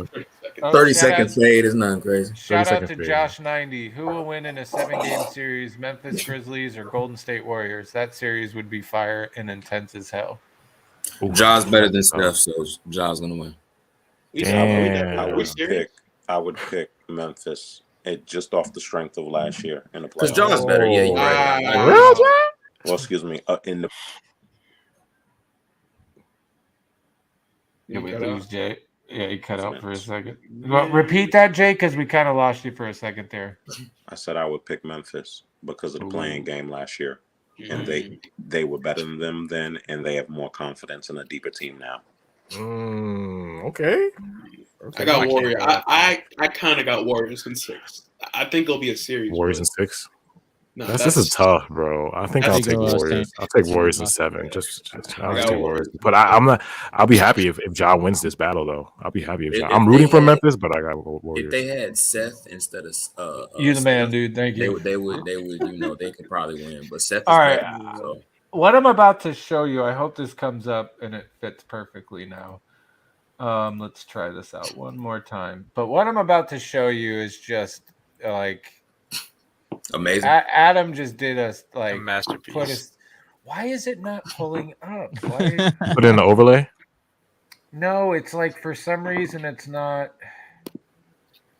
Why is it not like it? Because like the file, it's still showing it not as a JPEG. That's weird. Yo, Saint, can you just post it on Twitter and then? No, I gotta wait. I'm not ready to This do is that exclusive, yet. bro. This is Next Kingdom exclusive. I gotta wait to do it. Just keep talking. I'll figure it out. Do it on a burner. He's a do it on a burner. Do it on Playboy Sharp. Playboy Sharp. Playboy Sharp account, bro. No. This shit is absolutely money and puts ours to shame. I was gonna ask the chat. All I gotta say, but ask the chat, and I will ask you guys too. How do you guys feel about Claxton's relief of not getting traded? It seemed like he was kind of shocked, like when he put that on his story. He was don't want to go nowhere. Relieved. Yeah, he was relieved. Oh my god. Yeah. And then his dad tweeted out Brooklyn Nets. Only place Clax would want to go is to Philly. Right. I really thought he was going to get moved, bro. I was like, I've all but think we are not paying him in the offseason. I think that's a done deal. I don't think we're paying that man in the offseason. Sign and trade. His price has gone down tremendously. Yeah. And we can match. So as long as it doesn't get crazy. Yeah, we could easily match. I think that man's time here is the other thing we didn't talk about is Curry a free agent at the end of the year? No, he's on contract. And Andre how many years Drummond he got? is 2 years. You got this year and next year on Drummond and Curry. Drummond. They both got 2 years. Okay. Isn't Drummond on a vet minimum? Yeah, that's what I thought. Yeah, I think Drummond's on a vet minimum. All right, so I'm just gonna tell you right now. Get ready for Adam. Not only like speaking better than all of us like put together and eloquently putting everything out there, but now he has shamed us with what? Look at this shit here. Get rid of that quote because this is just amazing and dirty at the same time. What the fuck? You put when the fuck you put just that did together? That shit right when we're fucking sitting here, and the whole time I'm like looking at Adam, and I'm like, what the hell is Adam doing? Like Adam's just like he's reading. He's like, I am analyzing the breakdown of Seth Curry's 3-point arc from fourth quarters on. Right, that's what I think he's doing. Funny. And then this is what this dude is like. That is perfect, bro. This had to be a preset. There's no way you just no, bro. You did that in like 15 minutes, dude. And you just added like wow. That's crazy. That's just listen. Let me just clear here. I laid this stuff together. Like I have a design background. I make this stuff from scratch. But this is that little janitor image is a pre-produced product. Yes. No, but I did line up those letters myself. Those letters got lined up. That's fire. You just upgraded Jay's logo to the max. This is fire, bro. Yeah, that's hard. Absolutely. We're gonna have to get you to make it crazy. Yeah, Jay, you gotta yo, Jay. Look at the mob. Jay, you solidified now, Jay. You solidified, Jay. I'm upping my game. Don't worry, I'm upping my game. He's like, I'm going to buy a new computer right now. Shots fired. I will say that. Yeah, shots fired. I will say this, Adam. Only you, us, and Jay. Like Jay has complete right. Like this stays like within our sphere. Like if Jay ever comes up on Locked On Nets, totally use this. Well, that's it. It's a calling card now. This is that's amazing right there, bro. That's fire. Beautiful. That's fire. Absolutely. Yeah, Jay, I will send you this like right now. But yeah, that's amazing. But the chat is bigging you up, Adam. Production, thank you. Tommy said production value has increased big time.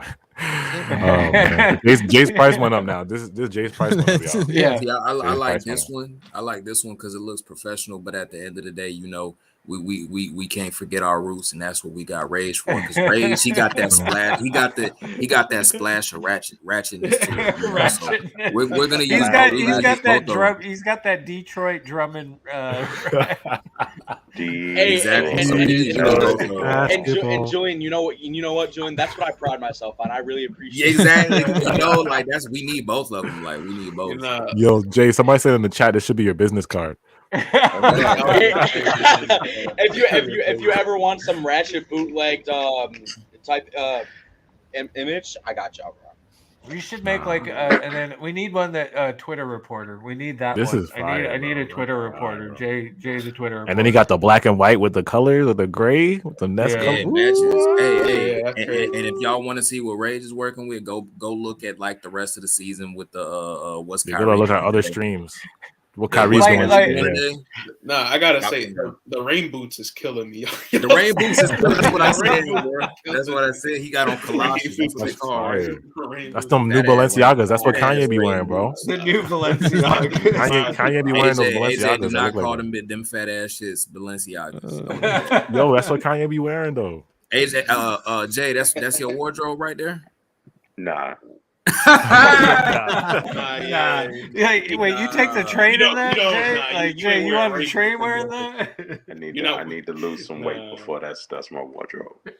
Nah, Jay, you know you got them sitting in the corner. It's okay. Yeah, you can tell us what it is. Somebody in the It's chat okay. said, We Jay, ain't got when's some boots the somewhere. merch?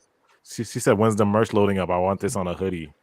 Adam gonna charge. Adam We gonna gotta talk charge. now. You know what I mean? It's all Dang, fun y'all and making games money when we're now? sitting Y'all gotta here, you know?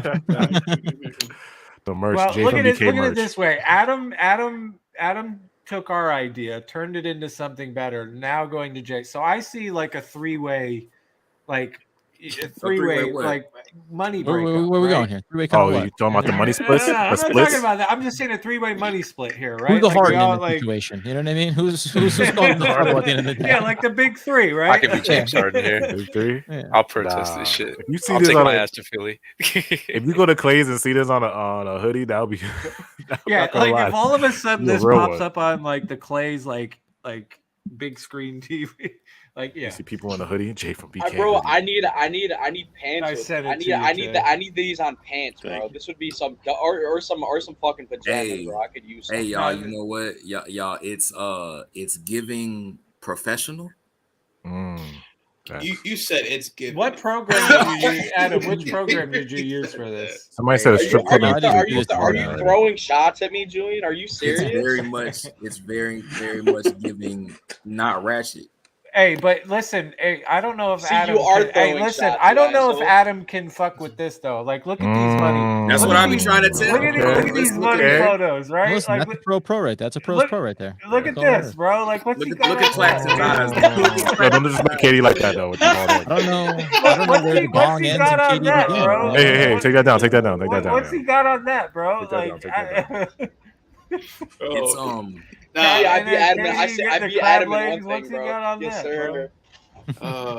Even Rage Go back. Don't do that, bro. Ray- Because Ray- Adam about Ray- to come. Kevin Durant Yeah. ball. Take that down. Take that down. See, Rage, I gave you your credit, Rage. That's what I. Bro, That's no, why but- I Oh, I'm listen, sorry, listen to Adam. this, right? Adam, this is the greatest one Rage has ever done. When we used to do a thing called "Where's Kyrie," this is the greatest one that Rage ever did. Here you go, man's got Home skills. Rage, I ain't give you your credit, Rage. I ain't give you your credit. Bro, nah, don't come switching up now, bro. I see you, bro. I understand. I get it. No, but I was gonna say, bro, like Adam's literally better than me at everything, bro. He literally has the same first name as me, and he's got a better last name. and he lives in a better state too. Don't forget Shut that. up, bro. I don't need that, bro. Wait. Your name is Adam. My name is Adam. Yeah. You look like a Jake. You look like a Jason. God. You look like an Alexander. You look like everything except Adam. Yo, ask y'all questions in the chat, man. Put Adsane in the chat. Julian, Ask what's y'all with the questions right now. disrespect today, man? No, What's this with the no. disrespect? listen, No, we're gonna Adam do is it a What's with cool the name. I disrespect, just bro? you The look. disrespect, I swear, I thought your name was Jake. I swear to God, that's not even. Don't I just thought it disrespect was me, Jake. bro. I don't know. He could be a It's Tyler no disrespect. or a It's just Brad. what are we Yeah. going to call you now? Because Rage, I've come you- in. yeah. My name's Adam, and obviously there's a hierarchy developing here. It's happening very fast. Everybody knows him as Happening Rage. Everybody knows him as You Rage. see, and Adam. That's why I stick by Rage, bro. I can't possibly overtake the great Adam Ainbrick, bro. I'm never doing that. Listen, if you guys got a question, because our special guests are Adam, Leb, and Jay from Brooklyn, if you have a question for any of those guys, no matter basketball related, non-basketball, just throw it out. Just say @Saint and who you want the question to go to, and we will will look to answer them, and that's how we'll get out of here after Ask that. y'all questions now, man. It's a legendary stream. Like y'all gotta ask Jay. y'all. Jay, you know what? Jay, you look like a Bernard. Yo, you're the worst with names, yo. You look like a Bernard. I swear. No, but Julian, what do you look like, bro? You do not look like a Julian, bro. You cannot even. What do I look like? What do I look Tyreek? like? Put a name on it. Tyreek. AJ, stop playing on me. Bro, I don't even know. That's ratchet. Bro. That's too ratchet. Nah, you know what? You look like a Deshaun, but it's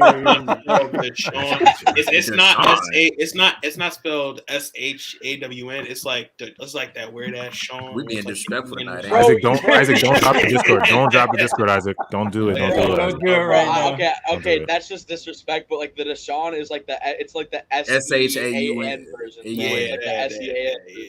Oh, we got a first question.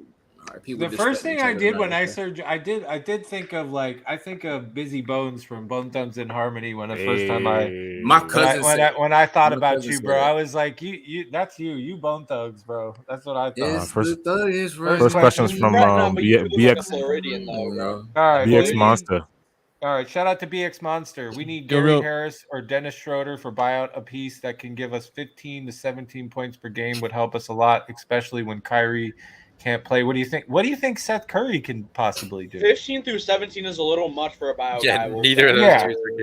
But Seth Curry is going to surprise, I think, a lot of people. He'll give you 12, he's better than his brother. I keep trying to tell y'all that. He'll give you 12 to 14. Where did Dennis Schroeder go, though? He went Didn't he get to oh God, where did he go? No, he's still with the Celtics. He went to San Antonio. No, they traded him. He went to the Rockets. The Rockets. He went to the Rockets. The Tice deal. You should buy him out, bro. Damn sure did. And they might. So, You think they're gonna buy him out? Yeah, but I can't see him playing fives. Yeah, no. Because of the Kyrie thing. Even if Because he of got Kyrie to thing. he got to run the 30 seconds with Kyrie. Hey, You gotta run the Cypher, fade. we kind of answered this already. This is going to be interesting. March or April. I would hope March, because if we're waiting till April, it's like he can only play 2 games in April away. So I hope to God it's like I preferably middle of March is too late too, man. I'll take it, but as long as I guess he can play for the playoffs, that's probably the best thing. But if I'm honest, I would like him to get run with the 3 that we have now and the rest of the team. So I don't know. As soon as possible, please. In terms of Schroeder, you think we could pick him up as a part-time home player? So only when we're playing home games. Oh, so you don't have to see He's Kyrie. not playing with Kyrie. Yeah. Lab, he still has to run the fade with Kyrie. It's just mandatory. It's mandatory. Shout out to Hungry and Humble. Ask Adam, is he afraid that we might play the Bucks in the first round? I'm not scared. Hey, okay. What am I scared? I mean, I'm legitimately. You watched the playoffs last year. I'm saying, yeah. Like it doesn't mean that that's not going to be a difficult series, and that the Bucks aren't, as talented as anybody, and they don't have a certain level of continuity. But this team figures it out. That's the first question. I can't worry about first round playoff matchups before you get everybody on the court together and figure everything out.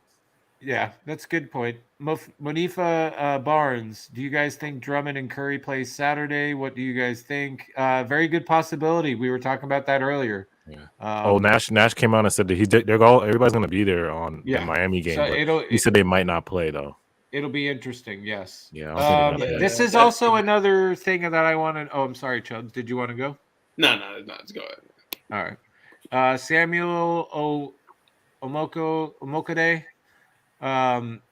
Thoughts on Joe going forward for the franchise? This was what I did want to ask you about.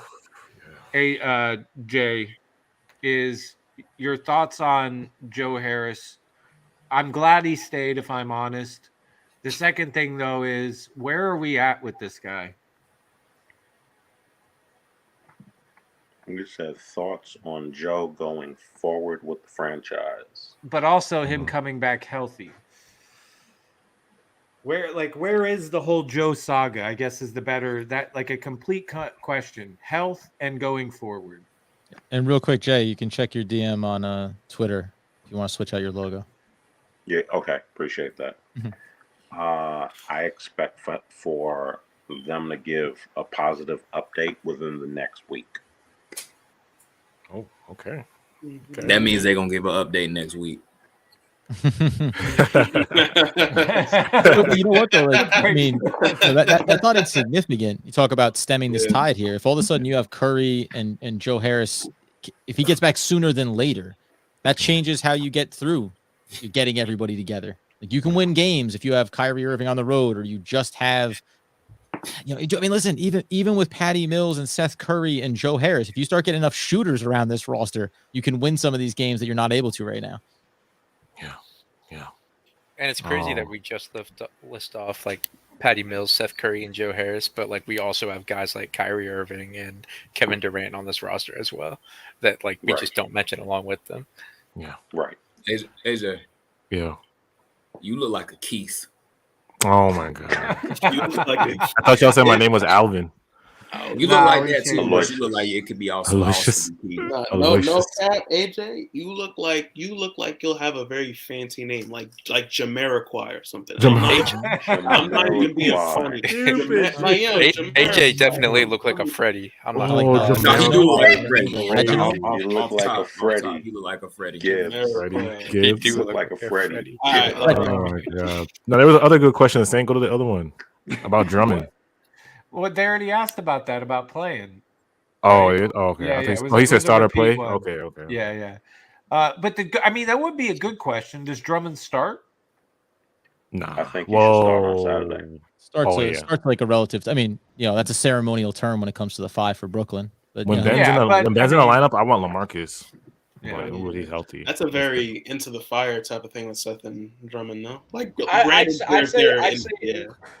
say in terms of rebounds, obviously Drummond clears, but like they're pretty equal defensively, only for the simple fact that they're both kind of on defense. And the one thing I will say about Drummond's defense is like he's like really retarded like on defense. Like I don't know what's like going through his brain. Like it's bad. But Drummond really gives you He's like bad. that. He's bad defensive. shit came out of nowhere. bro. Drummond really gives you like that Kareem type of, Oh, stop! Oh my god. I hate you, bro. Wait, Ray, you All right, talking about Drummond versus Blake or Drummond versus LaMarcus? No, versus Drummond versus LaMarcus. First LaMarcus. Obviously, Drummond clears the rebounding, but I mean, like Drummond's like. Yeah, but how many times did we see Drummond play us? defensively IQ. Dude, but how many times did we like? What's gonna make me mad is like the times that we played Drummond and he looked so good, and then he I'm would like, turn up against us. He would but turn every up, other game yeah. he'd be But trash. he would just. Yeah. But the thing was, he would just bully us offensively. That was just because he was big. yeah. Yeah, Well, I mean, that's what happens when you go up Nicholas Claxton, and I mean, but LaMarcus Aldridge on health problems. Like that's what happens. Yeah. Drummond's it's going gonna to be be- really nice to have in these next couple games where we just have nobody on our team, and we're just going to need to have a And I gotta mention these second Yeah. chance opportunities that we're gonna get. Like we're gonna have a lot of second chance opportunities, like we have been seeing, and we will have someone to finally clean up the rebounds and put it back in the basket. Yeah, and to add on, Drummond can get you 20 points. Like, and that's not even being exact. He can genuinely get you 20 points. So, yeah, with that being said- that being said, Drummond should start the All-Star game. So, all right, moving on to next Buying question. a Drummond jersey confirmed. Only me though. Yeah, only you. Only The you, real only Jay you. Saint. Do you guys still convert Cass even though he hasn't been that good? What? He hasn't been that good. Hasn't he already been converted? No, he has No, not been don't know. converted to a guaranteed, Okay. or do you save the spot for buyout? Listen, Kessler Edwards has been great. Yes, his scoring at times second is round a bit spotty, but the defense has been consistent, and you can't deny that. I would like to think that they give this guy a guarantee because I do think he could contribute to some. Like we don't have any other 3-and-D type wings, right? Like we just don't. To me, he's extremely valuable. I would like to see him guaranteed. I'm not saying he's going to get a ton of time in the playoffs, but I would like to still have him guaranteed on our roster in an event you need somebody like that. Like he's become hugely valuable for us, especially when we had people healthy. Since we've lost people healthy, he did it to Kuzma all game. Shut Kuzma down most of the first half, right? So I think I would like to see it happen, but I could also, depending. I mean, that's the big thing. I maybe they wait to make him a guaranteed until the buyout market just to see what's out there. But do you waive somebody else? You move. gotta release somebody else too. Yeah, well, I think there's still a couple dead weights on this team that you could waive, and you're not going to miss them, quite honestly. But his guarantee date is a week and a half after the buyout market date is. Perfect. The trade deadline ended today. Buyout market guys have to be signed by March 1st. Oh, and puts us in a good situation. And speaking of buyout, I'll just say, and then we can open it back up. It says we're going to pick a shout out to DJ. Said, are we going to pick up people in the buyout market? 2 people have to leave this team. It's tough. Did y'all say Gary Harris was going to get bought out, or Gary Harris? Or he's I don't know. I gotta look at the buyout market. He would be perfect, and obviously you have guys that you need to get rid of. You gotta get rid of Javon Carter. Obviously, like that's the person. Then I feel like the people that gotta go. In my opinion, sorry, he went like 7 for 13. My bad. Man, get the ball, Bulldog out. Who would be the next guy y'all waive if you had to do it right now? James Johnson. JJ, James Johnson over Javon, or it's close, but I'm still gonna take Javon Carter. But like obviously James Johnson, like obviously he should have been the one to go over DeAndre Bembry, and that's just really tough because you're gonna need Bembry in more situations than you're gonna need James Johnson because you're gonna have Drummond, you're gonna have Claxton, you're gonna have this and that. You have too many players to need up James Johnson anymore. I would, the first person I would waive would be the 15th man, Bruce Brown. I'm waiving him first, but I think they love him too much. Until I don't believe that at all. You don't? You don't think so? Why you say they like use that? him for like every commercial, every vaccine thing. Like I think 2 things can be true. They can love Bruce Brown and also know that he should be the next guy to go, right? Like you can just look at it and say, like, whether you think James Johnson is the perfect specimen of consistency, he's still shown more functionality and value. I don't think those 2 things exist in the same sentence. I don't believe. Yeah, that's but like, and that's it. Like, before we talk about Bembry and me saying, like, listen, whatever you want to do, you should have moved Bruce Brown before the deadline. Like maybe not, but it's all relative in the spectrum of if a move comes up. We already have the list of guys that are going to go, that's already been, Sean Marks has that list in his mind. It's on paper. Now they're just going to write it down in pen if something develops. I wonder if with one of those first round picks, if Sean offered like a couple of those guys to OKC for Kenrich Williams and the number 1. That was the guy I wanted. Yeah. I really wanted Kenrich. They said OKC was looking for a number 1 pick for him. In OKC, because I've talked about this for weeks now, OKC did not make any deals. They are just under 24 million under the salary cap floor. That money has to be divided amongst everybody on their roster. So everybody's gonna get damn near $12 million. I mean, damn near $2 million. That's crazy. There's some people whose salary isn't even $1 million. They're gonna get about almost $2 million. Damn. Well, that's like OKC is in such a they've gotten to a weird spot now. They're at 35 picks. They have 35 picks.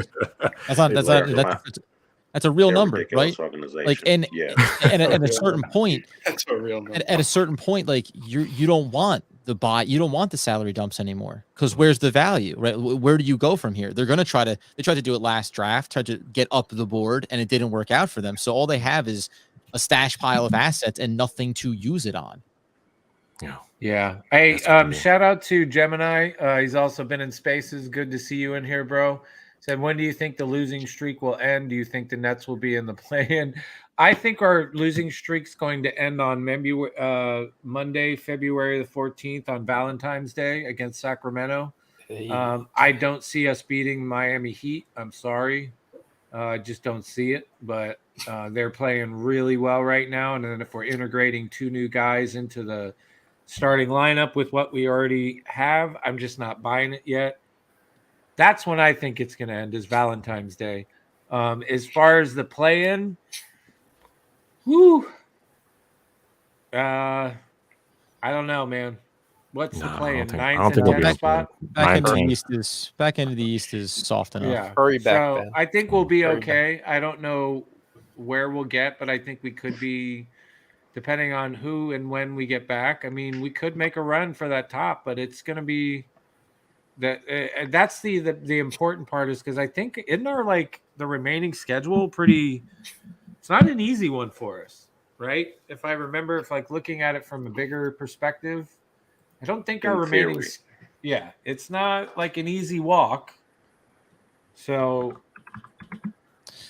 I don't think play-in, but I'm not saying we're going to get first. A lot has to. I'm still under the impression that a lot has to go right to get where we all want the Nets to be.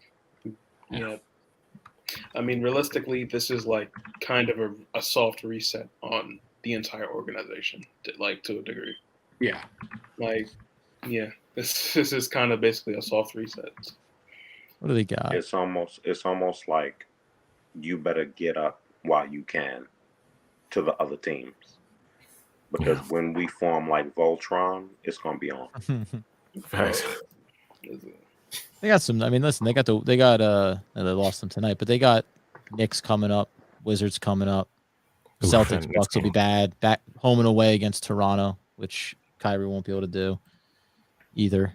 It's a tough schedule coming up. And then right? they get Heat and Celtics again after that to start March. I mean, So yeah, we're those looking games at, though will have like you could assume that we might have KD at that point. So we just played Denver tonight. You got Miami, you got Sacramento, New York, Boston, We didn't Milwaukee, play Denver Toronto. tonight. No, I know. I meant to say we played Washington, Miami, Sacramento, New York, Boston, Milwaukee, Toronto, Miami, Boston.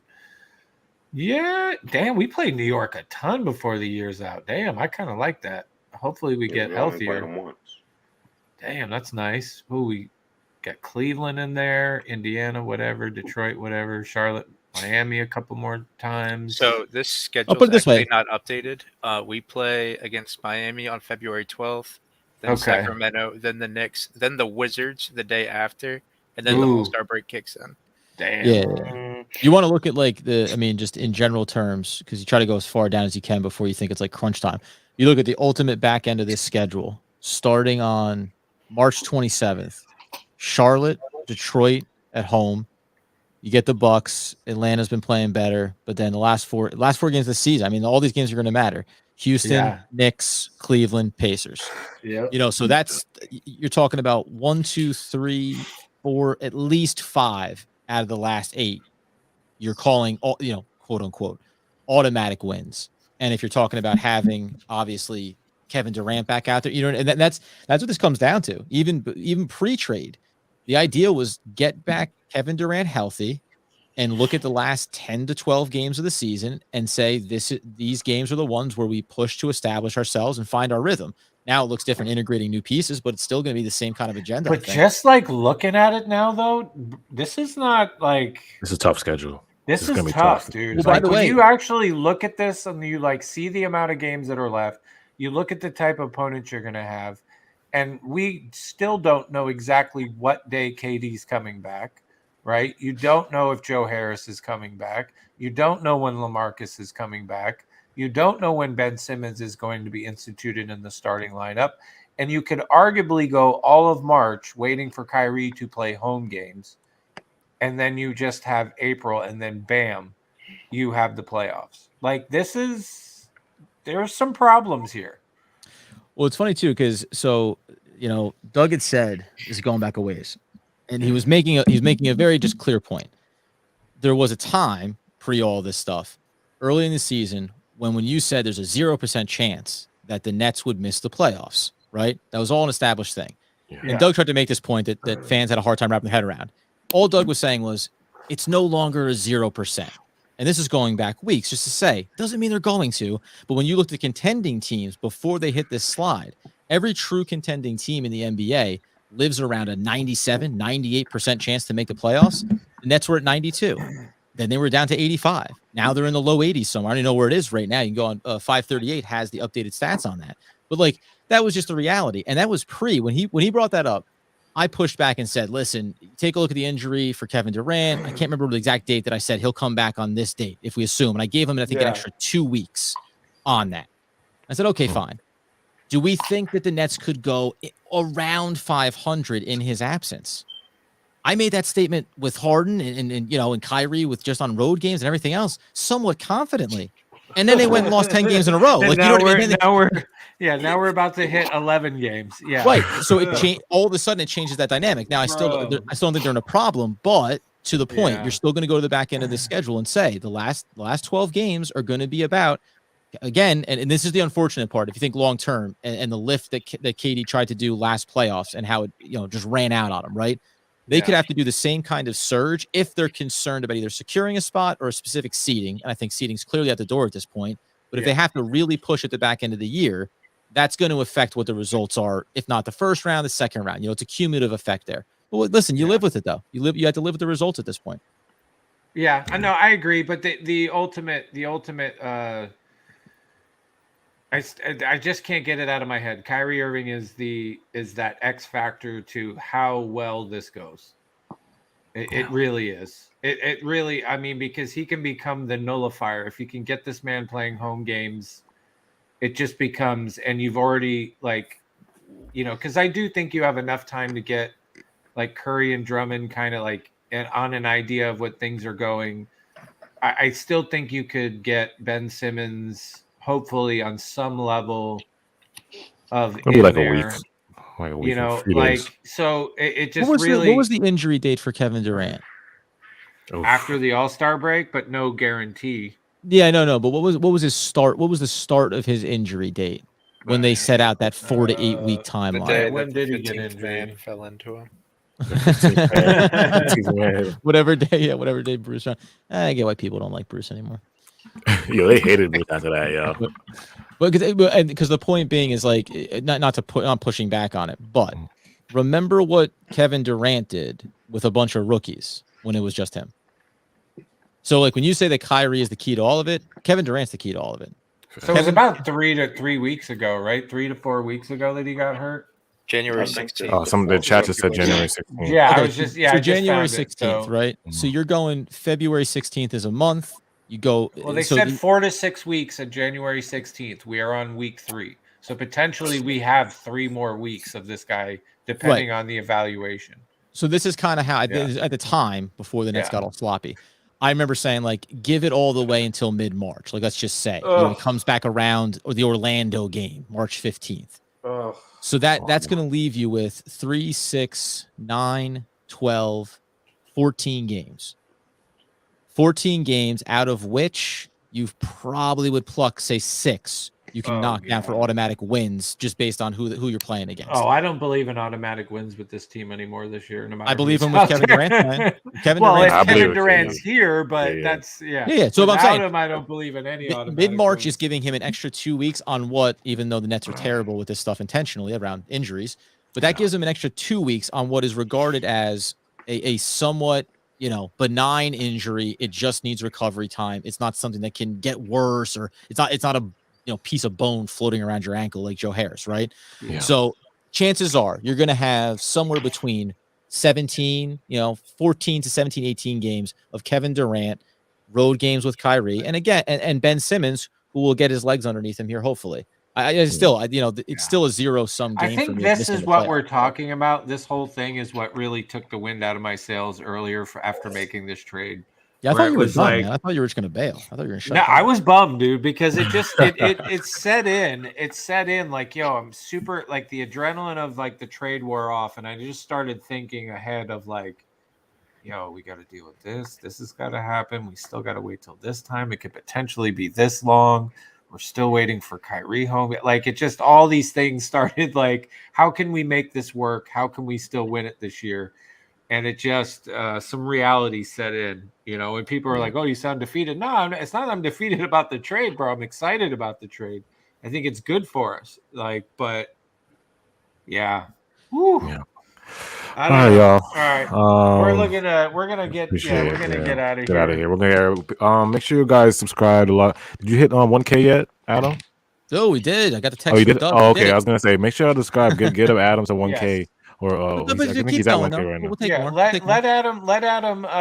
Adam has a show on here, Locked On Nets. Yeah. They have their podcast. It's mainly a podcast that you guys show on YouTube, correct, Adam? If you want to give a little plug, little explanation before we get out of here.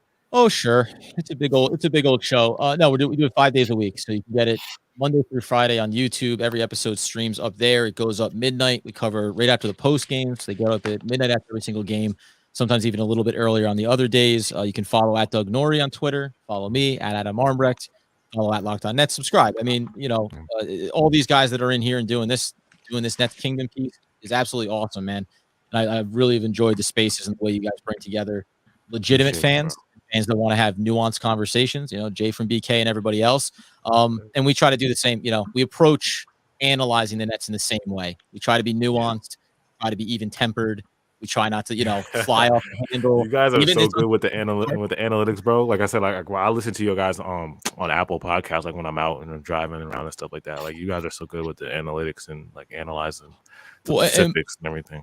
And by the way, just an extra quick one is Doug, his background was in daily fantasy sports rankings, DFSR. He has a daily sports rankings page for betting and all that kind of stuff and daily fantasy. So I mean, he has systems around these numbers. So when we're pulling on him, he's usually the one crunching a lot of those. But yeah, listen, we love doing it. We did it in a different iteration before we hopped on Locked On.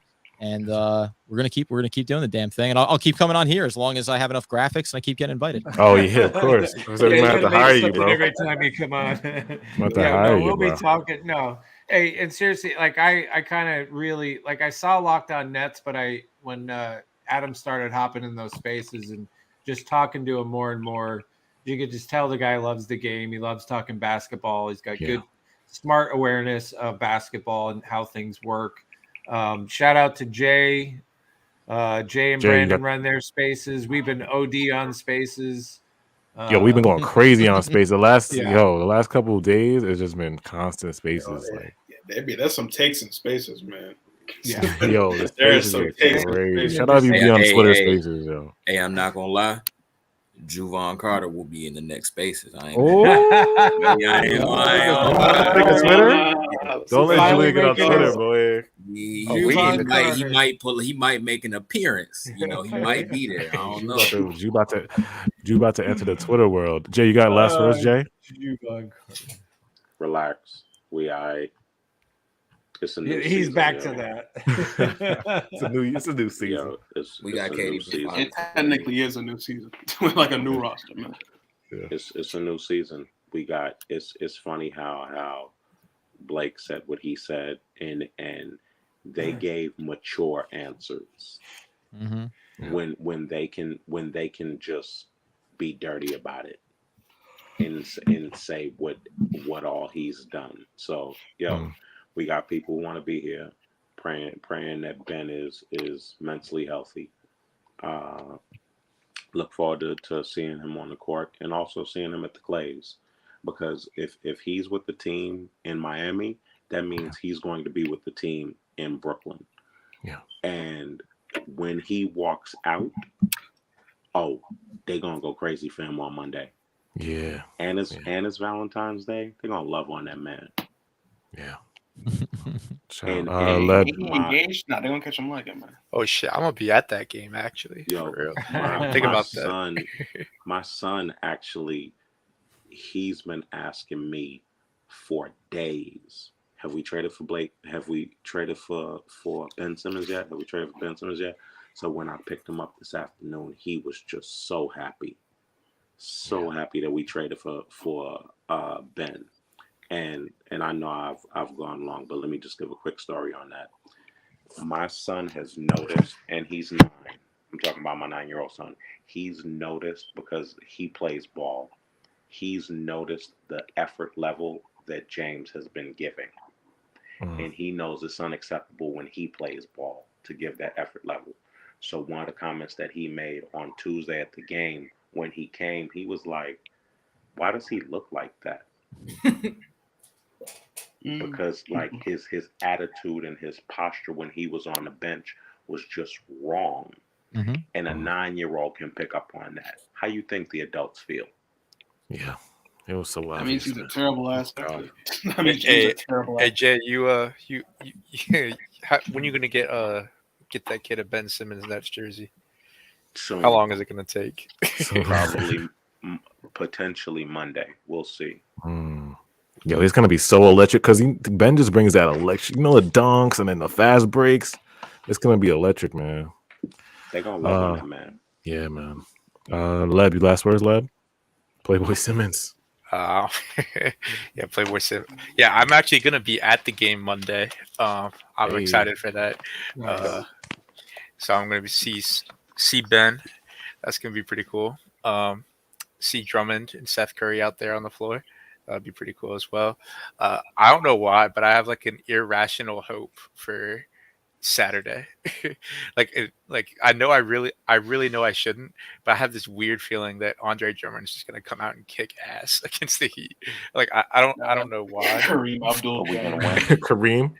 I'm telling you, he's gonna have that Kareem impact. That's what I'm trying to tell you. Kareem Abdul Drummond is gonna go crazy. I don't even know why, but like, if you will it is no dream. Yeah. And we're gonna get the win. I have an irrational hope. I thought you were, when you say irrational, I thought you were saying you had an ear rash and you were going to go to the game. That's what I thought. Irrational. You're like, I have an ear rash, and I was like, oh, okay. Yeah, make sure you guys follow Playboy Simmons on Twitter. Julian, that sounds so weird. Right?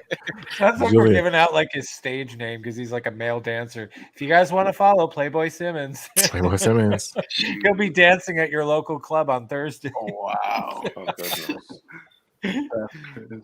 I took myself out. Go ahead, Julian. I took myself out. I had to go.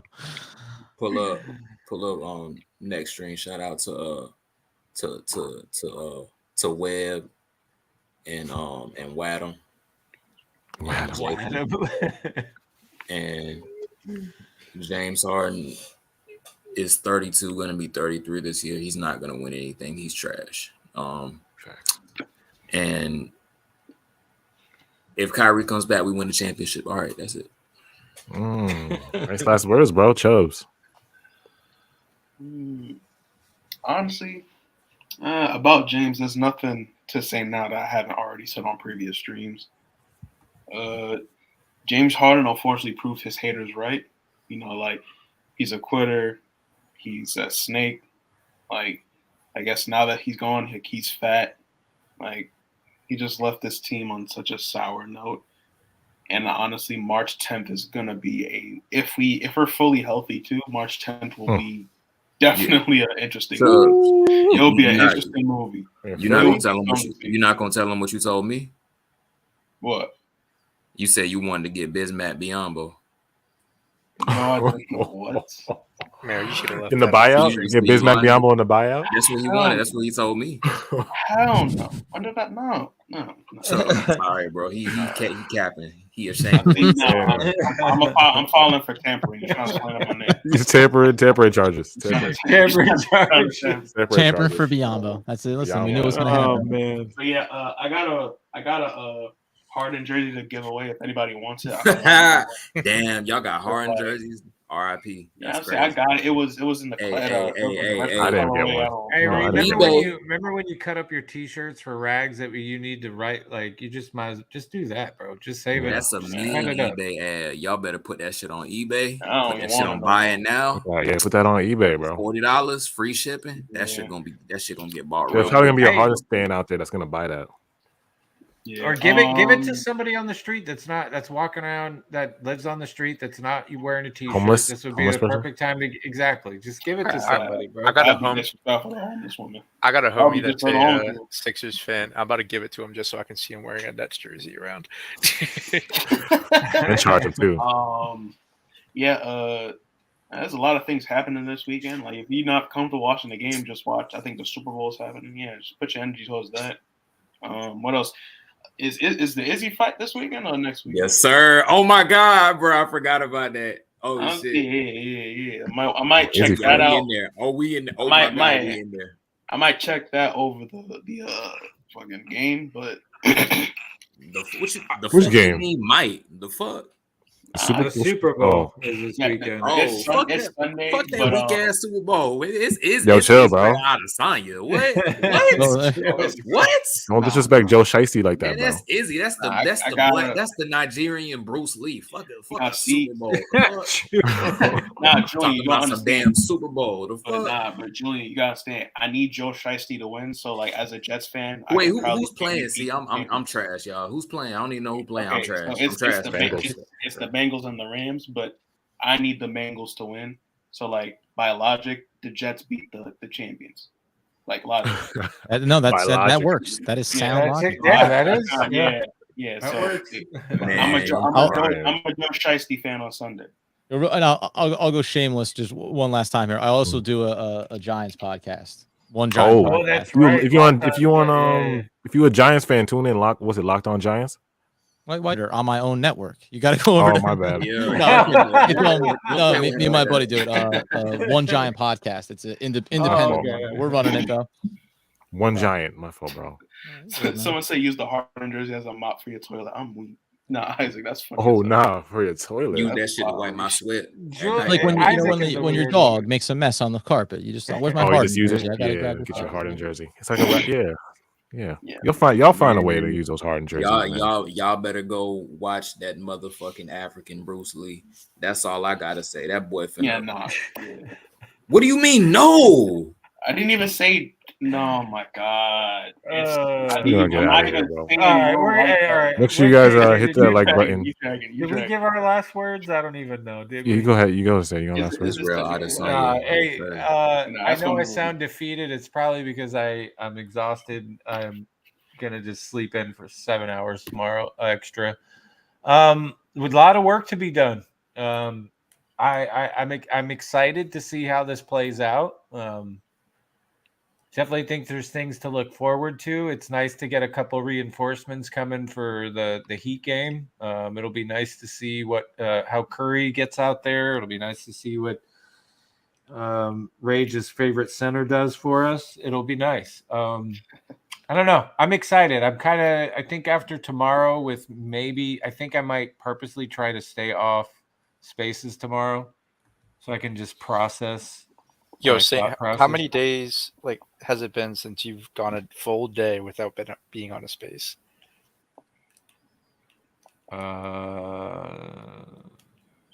Maybe a couple weeks. Damn. With that being said, dude, I'm home injured. I'm home injured from work. I sit around a lot. My kids go to school. It's not like I'm out running laps, like working out. Like, I can only clean my house like as many times as I had. So it's like I got a lot of time on my hands to read, to like watch stuff, like talk, so yeah, I've been in Spaces quite a bit. I think I need a break, but can we all just agree? Like, ever since that Sixers fan said Tobias Harris was a generational talent, our whole season just went into the toilet. I feel like ever since he said that, and our season just went down the drain. That's a fact. This is true. So yeah, I mean, listen, it's gonna get a little worse before it gets better. The house is still on fire, but the reinforcements are coming, and thank God we at least did this today. At the end of the day, we got rid of this fake ass mofo. Man, he was a cancer, and you got to cut out cancer. Yeah. We got rid of that. I'm at least happy at that. So with that, those are kind of my last words. Yeah. My last words is hit that like button and also follow us on our socials. Nets Kingdom 711 on Instagram. Nets Kingdom AJ, Saint Net 1 on Twitter, Nets Rage on Twitter, Chubbs Nets on Twitter. We're all on Twitter. Go follow our socials, and then also follow Adam on Twitter.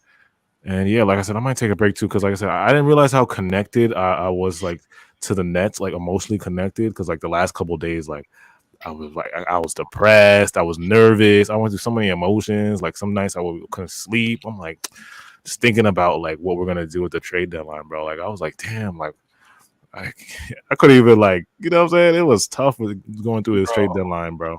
I was in class bugging out. I was in class today bugging the hell out.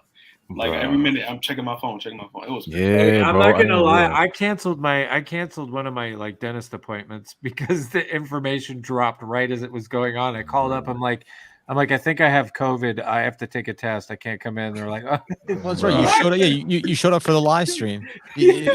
Saint goes, sorry, man. I have a dentist appointment, but I'll hit you up after. And then all of a sudden, he just shows up in the waiting room. He's like, I'm like, yo, what's up? Let's do it. Yeah, totally. Yeah, canceled. bro. I remember I texted saying, I was like, yo, this is not good for our mental health. All this drama, my mental health, like all this drama with the team is not good for my mental health, bro. It's like, oh my God.